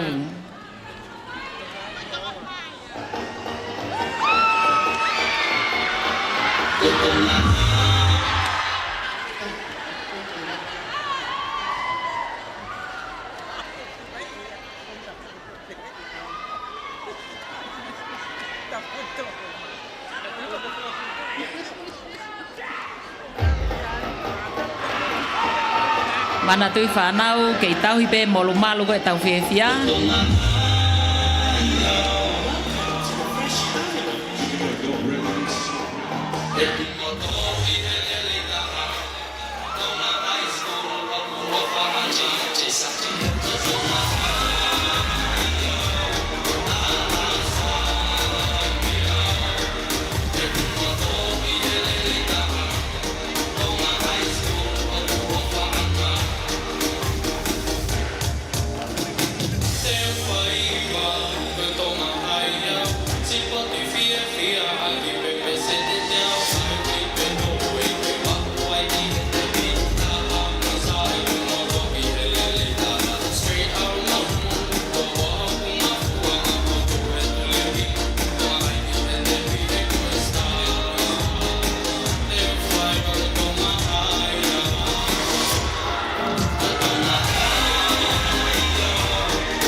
whanawa ko Form Fitu, ka taki mo tauti whaipe ki lalo yo mono tuanga. We now welcome our guest of honor, Mr. Kalafitoni Latu, the Director of Truancy, Emergency and Safety Division, to deliver the keynote address.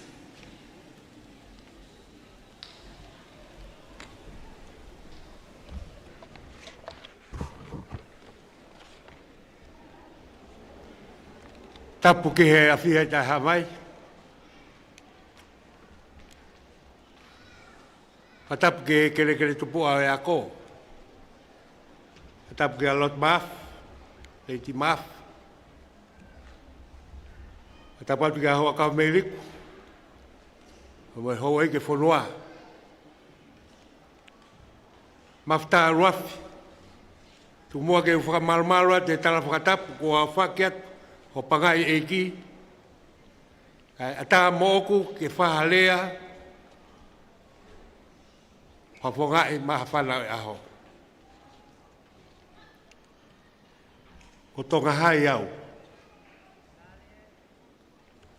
Ko lele taha au. Ko ku motoia. Mari whaiwa. Mafta ruafi. Ko wakai ki ho pangai ko tui whio ai aho iki.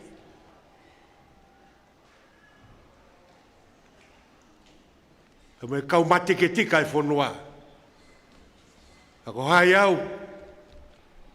Ke a au ai whia e aha koe ni. Ako whawhangai e minister o e ako.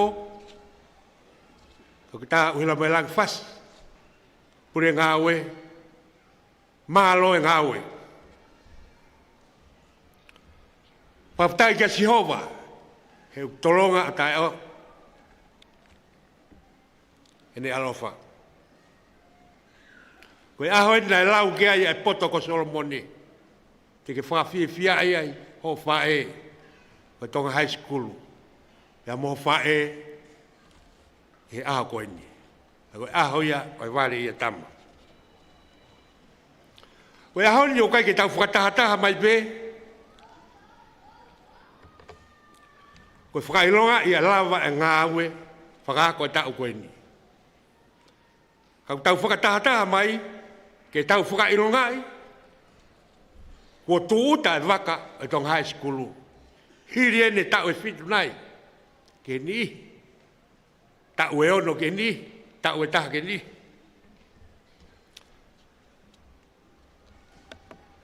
Mafta ruafi. O mou wholau.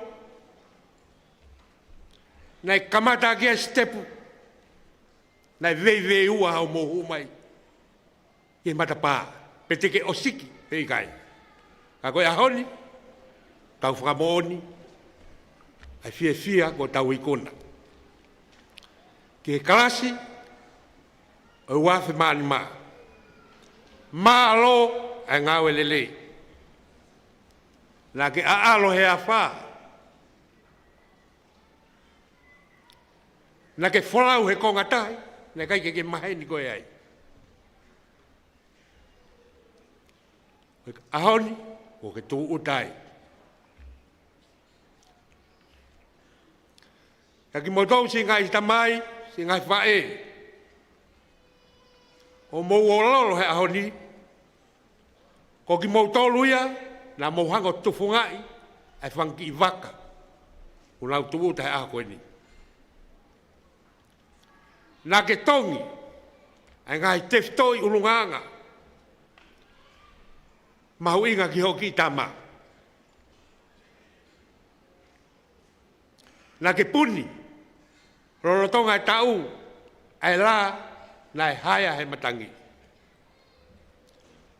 Ko ho wheilaurau ho taimi, ko wheilaurau ho paanga, ko wheilaurau ho whamiri, ko ngahi vesi whakalongolongo ia, o nofo hi e loto. O tamasi mo tahine ko nawi ko na ako ni. Ure ako. Ko mo toluya ai kau fai folau o waka tonga high school. Na kai ke mo tala pe ai mo ni. Mo ha formula. Ala mo wakoi. Ai tau whanau. Ko le taha ia fonua. Na ke whamana tu mau pe ke whanau, o huia e pore o e waha.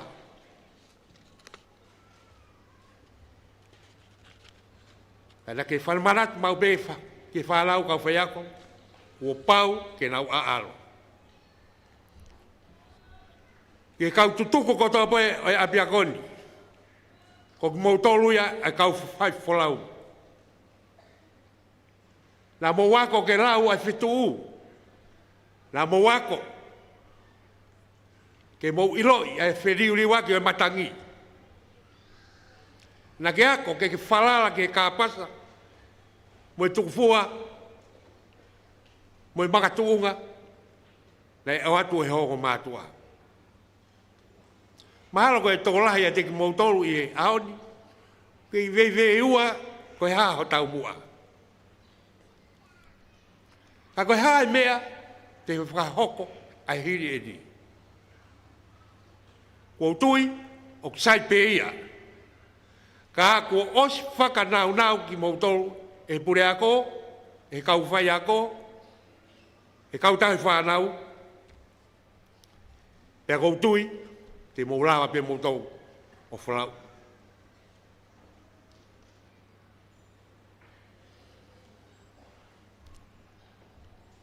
tuku mua ke whaia te talanoa koe ni, he tui fio, ho pangai maftaurua.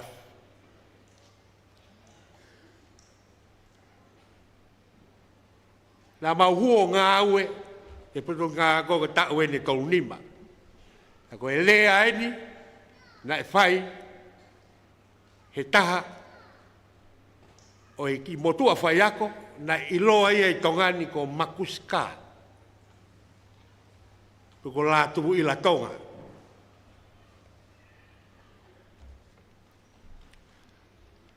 Ko mea whāna ne lea ki ai. O wai ki taimi piriote o kau whai ako, o kuange ke nau mārolo ai, ko e tokolahi, o ki mautolu, na mau ngā aue ake ke whakatonu e ngai reson. Pea whatonga he motua o se ui ke wha, mau whe mo I kina I whai ngā aue koni, pea tuu mai ki motua koni I muia te ki mautolu o lea mai. Kau tangata, o mou ilo e uhinga nei, o atua he puri a ngā e perioti koe nā, he mou ai ho mou I puti. Mou o talanoa, mou I fia mou whisikarete.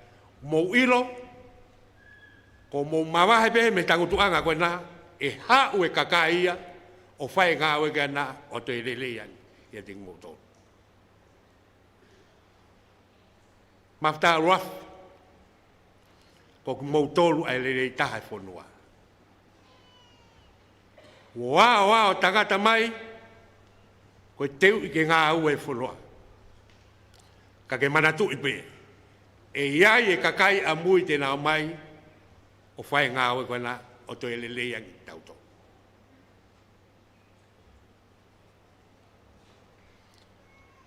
Ahata, rue mai ki tangata.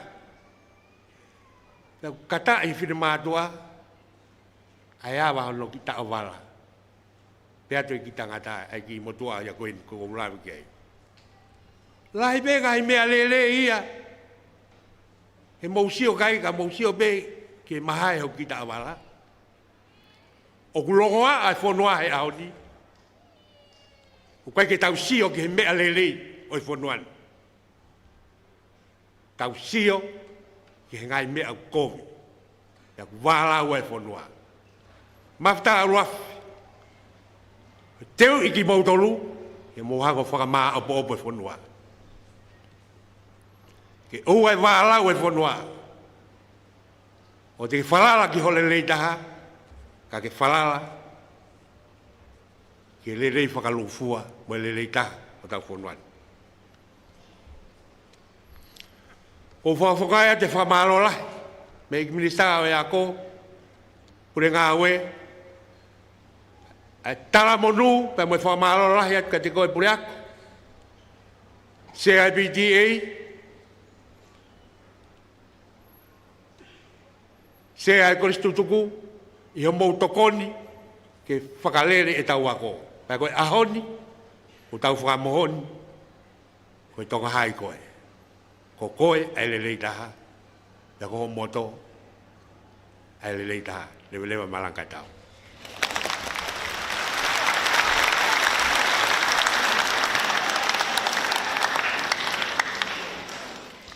Tape moe a fia o toa I o tau loto Tonga.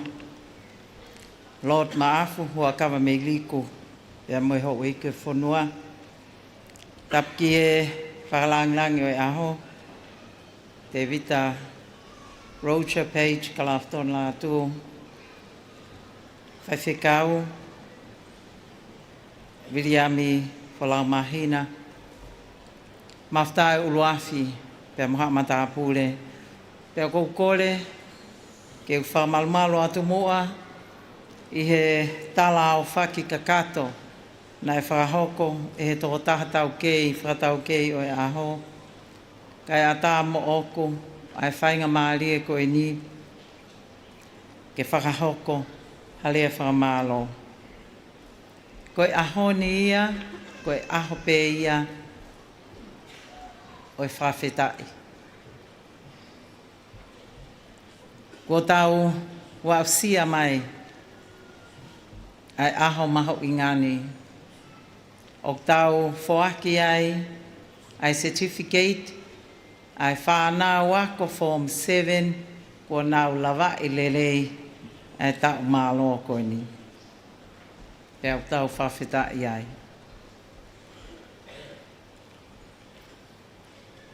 Ko fie whawhawhonga atu pe, ha whakamalo. Tata iki whaafe, whalanglangi o e aho. Pe mehe kauwhai ako. Mafta uluafi pe moe whanau ako. Ako maalunga o Tonga. Ai loto lelei, ke tari, ai ui nai whahoko atu. Neongo na ke whehuia, pe neongo na ikai ke whie whakahoko ai whatongia ko e ni. Ka koe uhi, koe mahu inga ia, ai ako anga, e taulahi maalo e ni ko ke lawai. E whakaosi ai ho ngā we, koe tale kita. Koe truancy, emergency and safety division. Ko ngalu tuku e I e pot ngā we ako I he tauni. Pea koe uhi, koe ngā ue mamafa na ake whakahoko, koe uhi, koe lelei whakalukfua o e whanau ako. I e whotutu o koe, ai pot ngā ue, ka iai ha whanau kua tō kitua. A e nau di aki ako, ai ngahi tawhaaki whakaulunganga, pea moi ngahi palopalema whakasosiale, na e whakahoko atu ki a te koe, pea moho o waa, ke mo whakakakato, ai ngahi ngā ue koe ia. E kai ke ngā tai o maulawei, a ngā ue fisifisi mua na ake whakahoko, pea moe pule ako, alferete atiola I he taimi, na ake kei pule ako ai I he koristonga, a hono whakalelei ai wā o iongo ako tupu ani. Pea mau fie ai, I ho kei whakahoko, ai ui, pe moe uki, o e akoi. O I Tongatapu le, mono teu I ki nau tolu. Ka mataanga e tau, lolotonga e tau, ko hiko nau whatongia, ko I kautaki.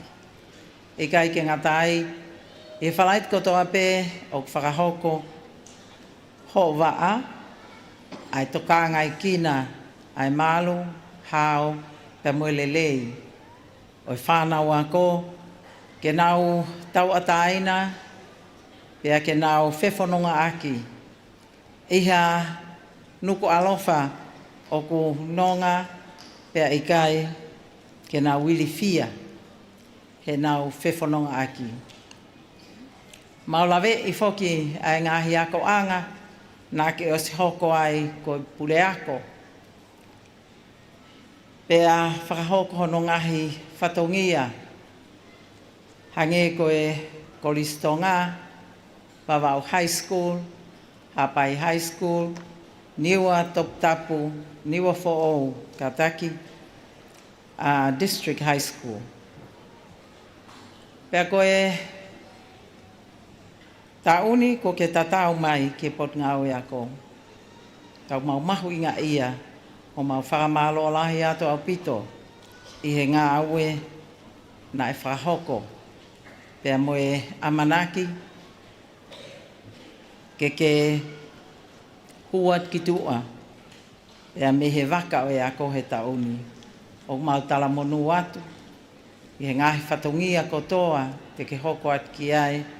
Ofa ke kei whai tāpu e kina koe he o tua mafi mafi.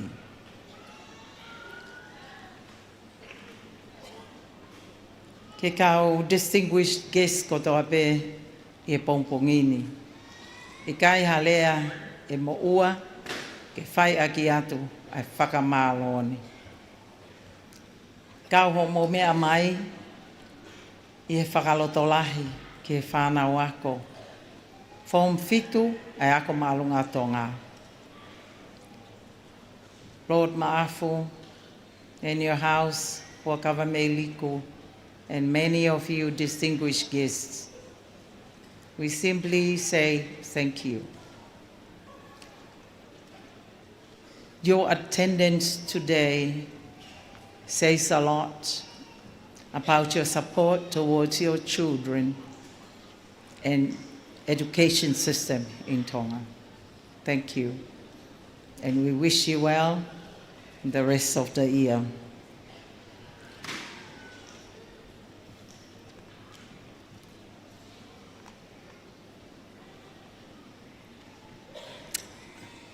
Viliami, Deacon Reverend Viliami Palamahina, Pamalo atu, i e tali o e whahoha a minit whakaosi, na e whakahoko at kia te koe, ko hiko e whatongia lotu o e hoa ko e ni.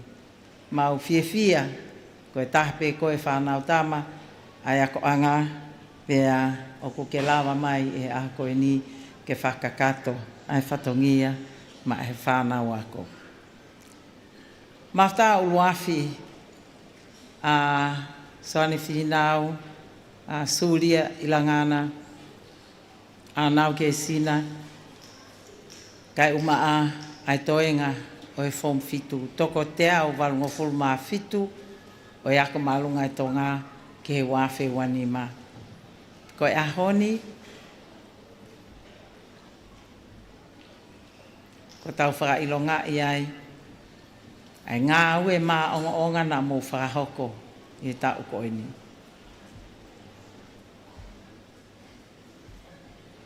Mau whamaloa te kia te kimotoru, o mō tariangi, tarangofua, i e taimpe e ni i. O mō a ko i ki mautoro, kau whai a ko, o i kai ke taha pe, ai whounga, e mauai, ai kihere rei taha. O mō tāsi pinga, ma ai kau mui aki, e api ako. O mau o whalahi at kia te kimotoru. Pa mui amana klelei, ki he siwi, kua mō whakahoko, kai umaa, ai whonua, o tatari atu, kia te kimotoru. E iaia toko lahi a ki moutoru, te mou mao, ai ngai whainga maali e ke mou lawa at ki muri.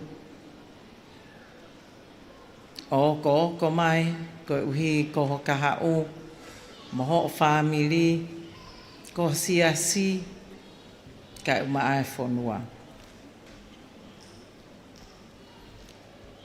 Mau whātawange pē, pe ko whē pē wheituu, moha whonua te ke iai, i he tau kaha o. Ke hoko,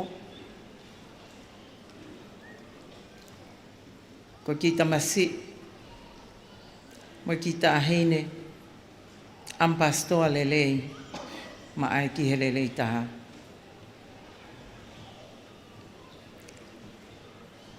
Ma salute atu. Ma fta uafi. Kai umaa graduating class of 2025. We thank you for all that has transpired at school.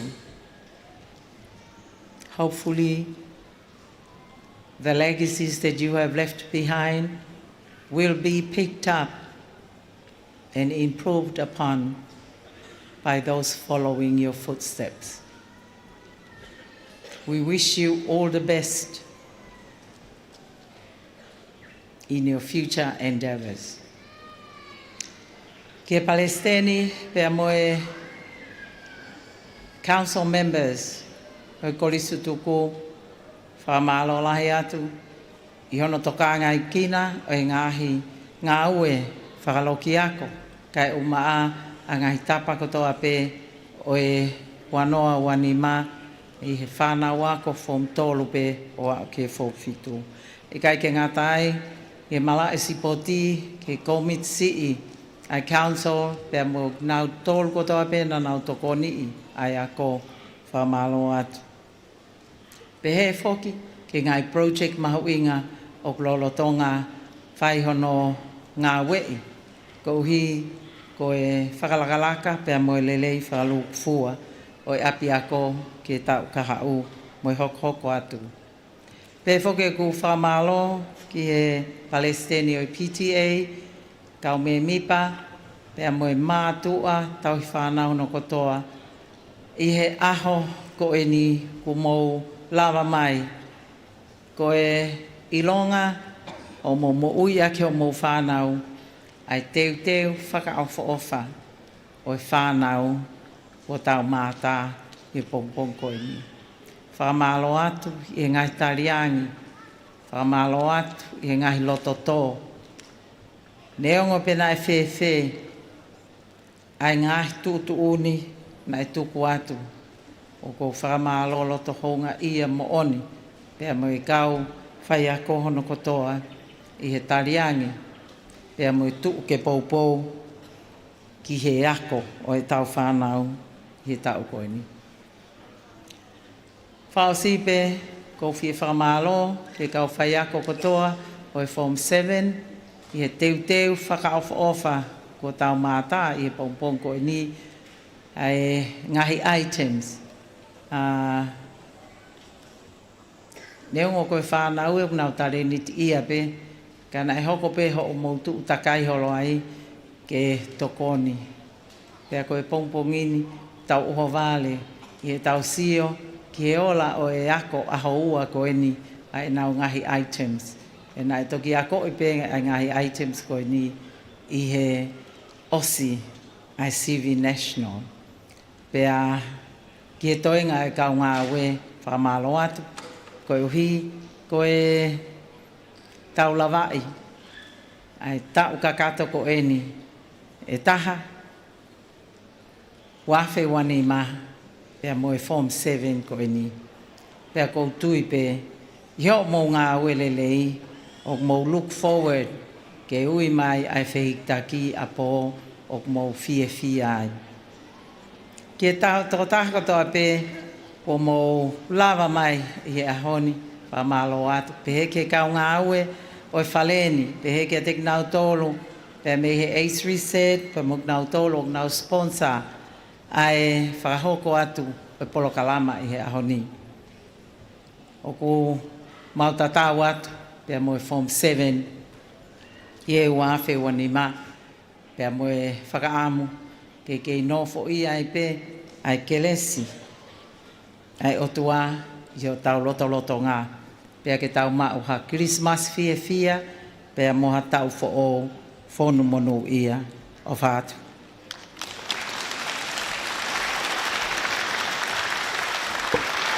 Malo apito fine iki pure ako, te tau hoka taipe ke whaosinga o I konga ula ke tau polokalama I ahoni, whakawhei, ai taha o I kau tokon mata pule, William Felemi, kene lawat mak tau tolo a him whakaosi, Pea ka hilia, e ta take pek tau tolo e whaiwhekau, Deacon Reverend William Folau Mahina, a ke tau lotu tuku, pea mui mei ai whaswhawhonua. Ka hiri lewa e whaswhawhonua, ngai mātua te tau toki hoko atu lewa, ke konga honoa e tau polokalama e ahoni, ko e polokalama whakakahoa e tau whānau malo abitu.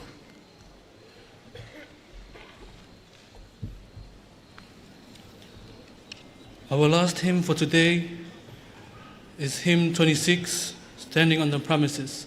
Please, may you all rise.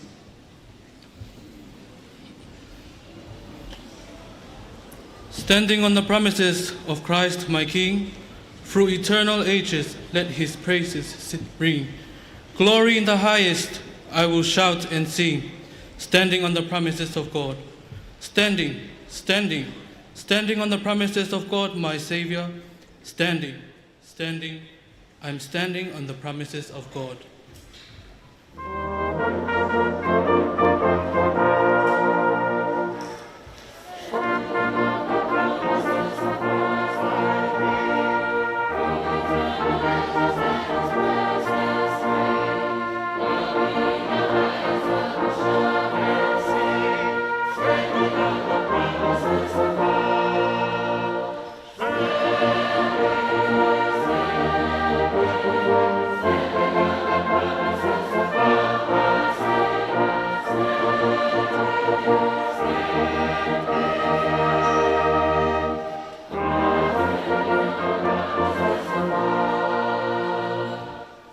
Standing on the promises of Christ the Lord, bound to him eternally by love's strong cord, overcoming daily with the Spirit's sword, standing on the promises of God.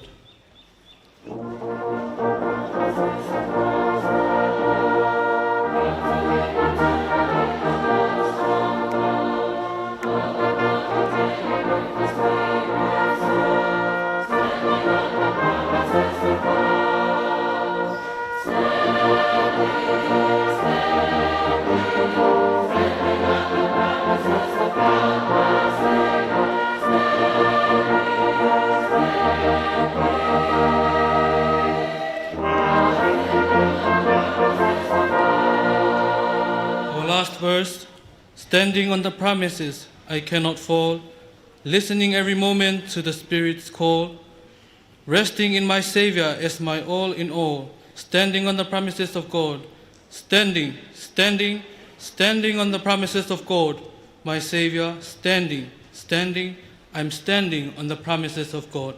Amen.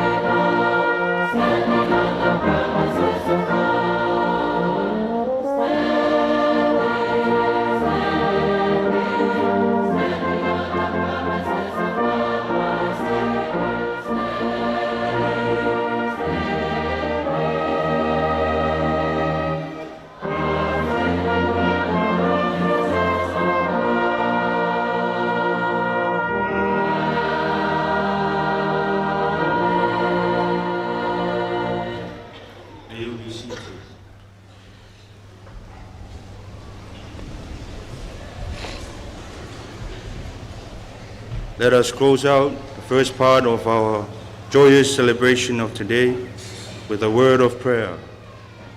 Let us pray in the name of the Father, and the Son, and the Holy Spirit. Almighty God, ever-living God, keep us steadfast in your holy fellowship. And now we offer ourselves, all that we have and are, to serve you faithfully in the world, through Jesus Christ, our Redeemer, to whom, with you and the Holy Spirit, be all honor and glory, now and forever. Amen.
Pero kakato ia da porfam ko ia me tana Tonga ko ia form fitu.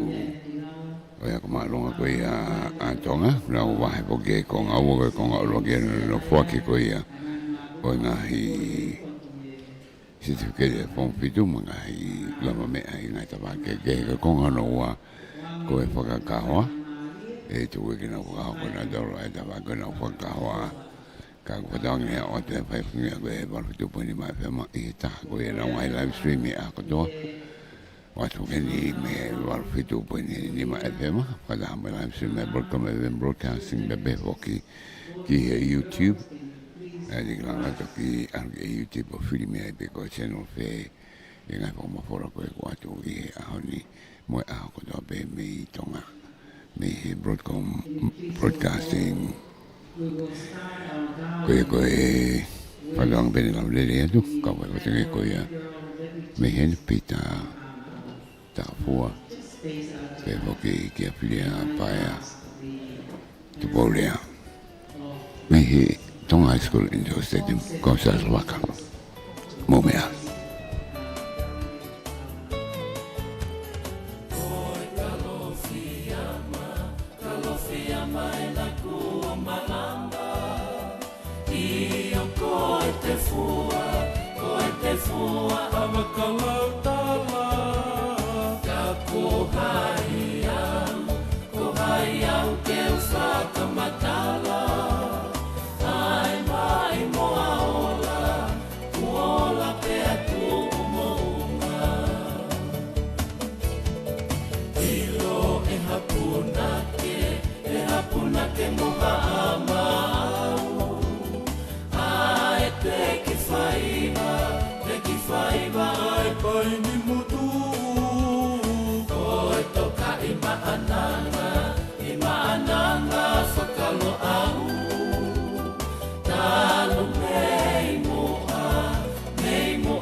Koe I he kumana